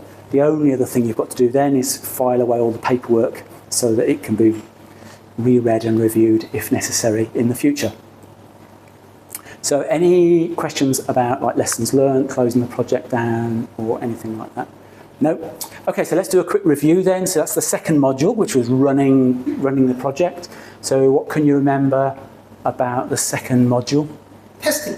Testing, yes, definitely testing. So what's a UAT like? What example, illustration did I give to try and signify the importance of a UAT? Moving house. You'll remember. Yeah. Moving house was data migration. Oh, sorry. UAT was... You've done acting before, right? Yeah. Oh, yeah. The dress rehearsal. Full dress rehearsal, right, yeah. Yes, that's Full dress right. rehearsal. Yes. Okay, Sorry, so there's testing, right? testing data migration, which we talked about a little bit. So that's in. So with data migration, the devil's in the detail, right? You've got to understand all the data that you've got to move around and what you've got to do with it, and then time it and plan it properly. Anything else? Closure was Lessons learned and closure, yes. And then earlier on in the module, training, yes. Yeah. Yes. I guess training is also the easiest to achieve, but it's also the most important, which a lot of people just ignore as well. Yes. Because the more that you know about, and more that you learn and more that you know, the easier for you to progress and also to maintain the system moving forward as well. Yeah. No, that's right. So in terms of training then, would you use a vendor? What are the differences between using a vendor versus in-house staff? The vendor would train based on vanilla procedures. Yes. Yeah, and on customization. Yes, exactly. All favor them, and internal which is what we want and how we think that we can do it correct. Yeah, which for something, I mean, in terms of the GILA project, for something like payroll, that might be okay, because you're not going to have a lot of differences with payroll because there's so much legislation around it. But other areas where you've got bigger business change, then you'd want to do it internally. Okay, yeah, good. Anything else? So earlier on in the module, we looked at managing things. So there was a list of stuff that we need to manage. Can you remember what some of that was? You might have made some notes. Like managing schedules, meetings, people. I think managing the supplier details that you've got to understand how to manage it correctly as well. Yeah. Even booking a room is a management by itself. Yes. Yeah, that's true. That's true. Okay, fair enough then. Okay, so let's just wrap up. So those were the learning objectives that we started with. So we started with making sure that you'd understand the full end-to-end project, what it looks like, what it means to be a project manager, and then being able to, with the tools and techniques and templates that have been provided, being able to manage a project from end to end, including planning it, tracking it, and reporting into management. So do you feel as though we've kind of covered those objectives? Yeah. So we, and I presented this chart at the beginning, which basically lays out the end-to-end stages of a project. And oops, I think I'm personally, using the wrong. Personally, I also learn. I already know now. After I go back, at least I know where to start and how to start. I think the rest of it, because so many information, Yes. I will try to pick up from the resources, the guidance. Yeah, and you'll have the slide deck and you'll have the handout. I like the fact that you used the easiest way for me to understand, like moving house. At least now I know. Before I want to do new thing, I must first list my task. After I list my task, I must do my shopping list. Yeah. I mean, I must start with the task, then I do shopping list. Yeah, I mean, what I try to do is just relate it to things that you'd be familiar with, that easy you'd to understand. And that way it's easier to remember, right? Because you can relate it to something that you know. And in that way, we went through each of these, so you can see that we tackled each of the modules in turn, and we've looked at various levels of detail in how to manage the project, how to plan it from the business case right the way through, and what it means to manage a project well and ultimately close the project out successfully at the end. Okay, so just one thing that remains. I've just got one more question for you, and this is the important one, is on the way home, think about what you can apply from what you've learnt today into work on Monday. Because it's okay coming here, but you've got to go away and use some of it. So think about what you could apply from here to Monday, particularly yourself. If you're starting a new project, then there's some that you could apply. Yes. Okay, so that's it. We've finished the course. Thank you for your attendance and your attention and for participating. I think there's an attendance sheet. If you could make sure that you've signed the attendance sheet before you go. And also the QR code with a link to a feedback form. So again, feedback's very important so that we can do our lessons learnt. So if you could fill the feedback form in as well, that would be great. Okay. Okay, thank you. Thank you. Thank you.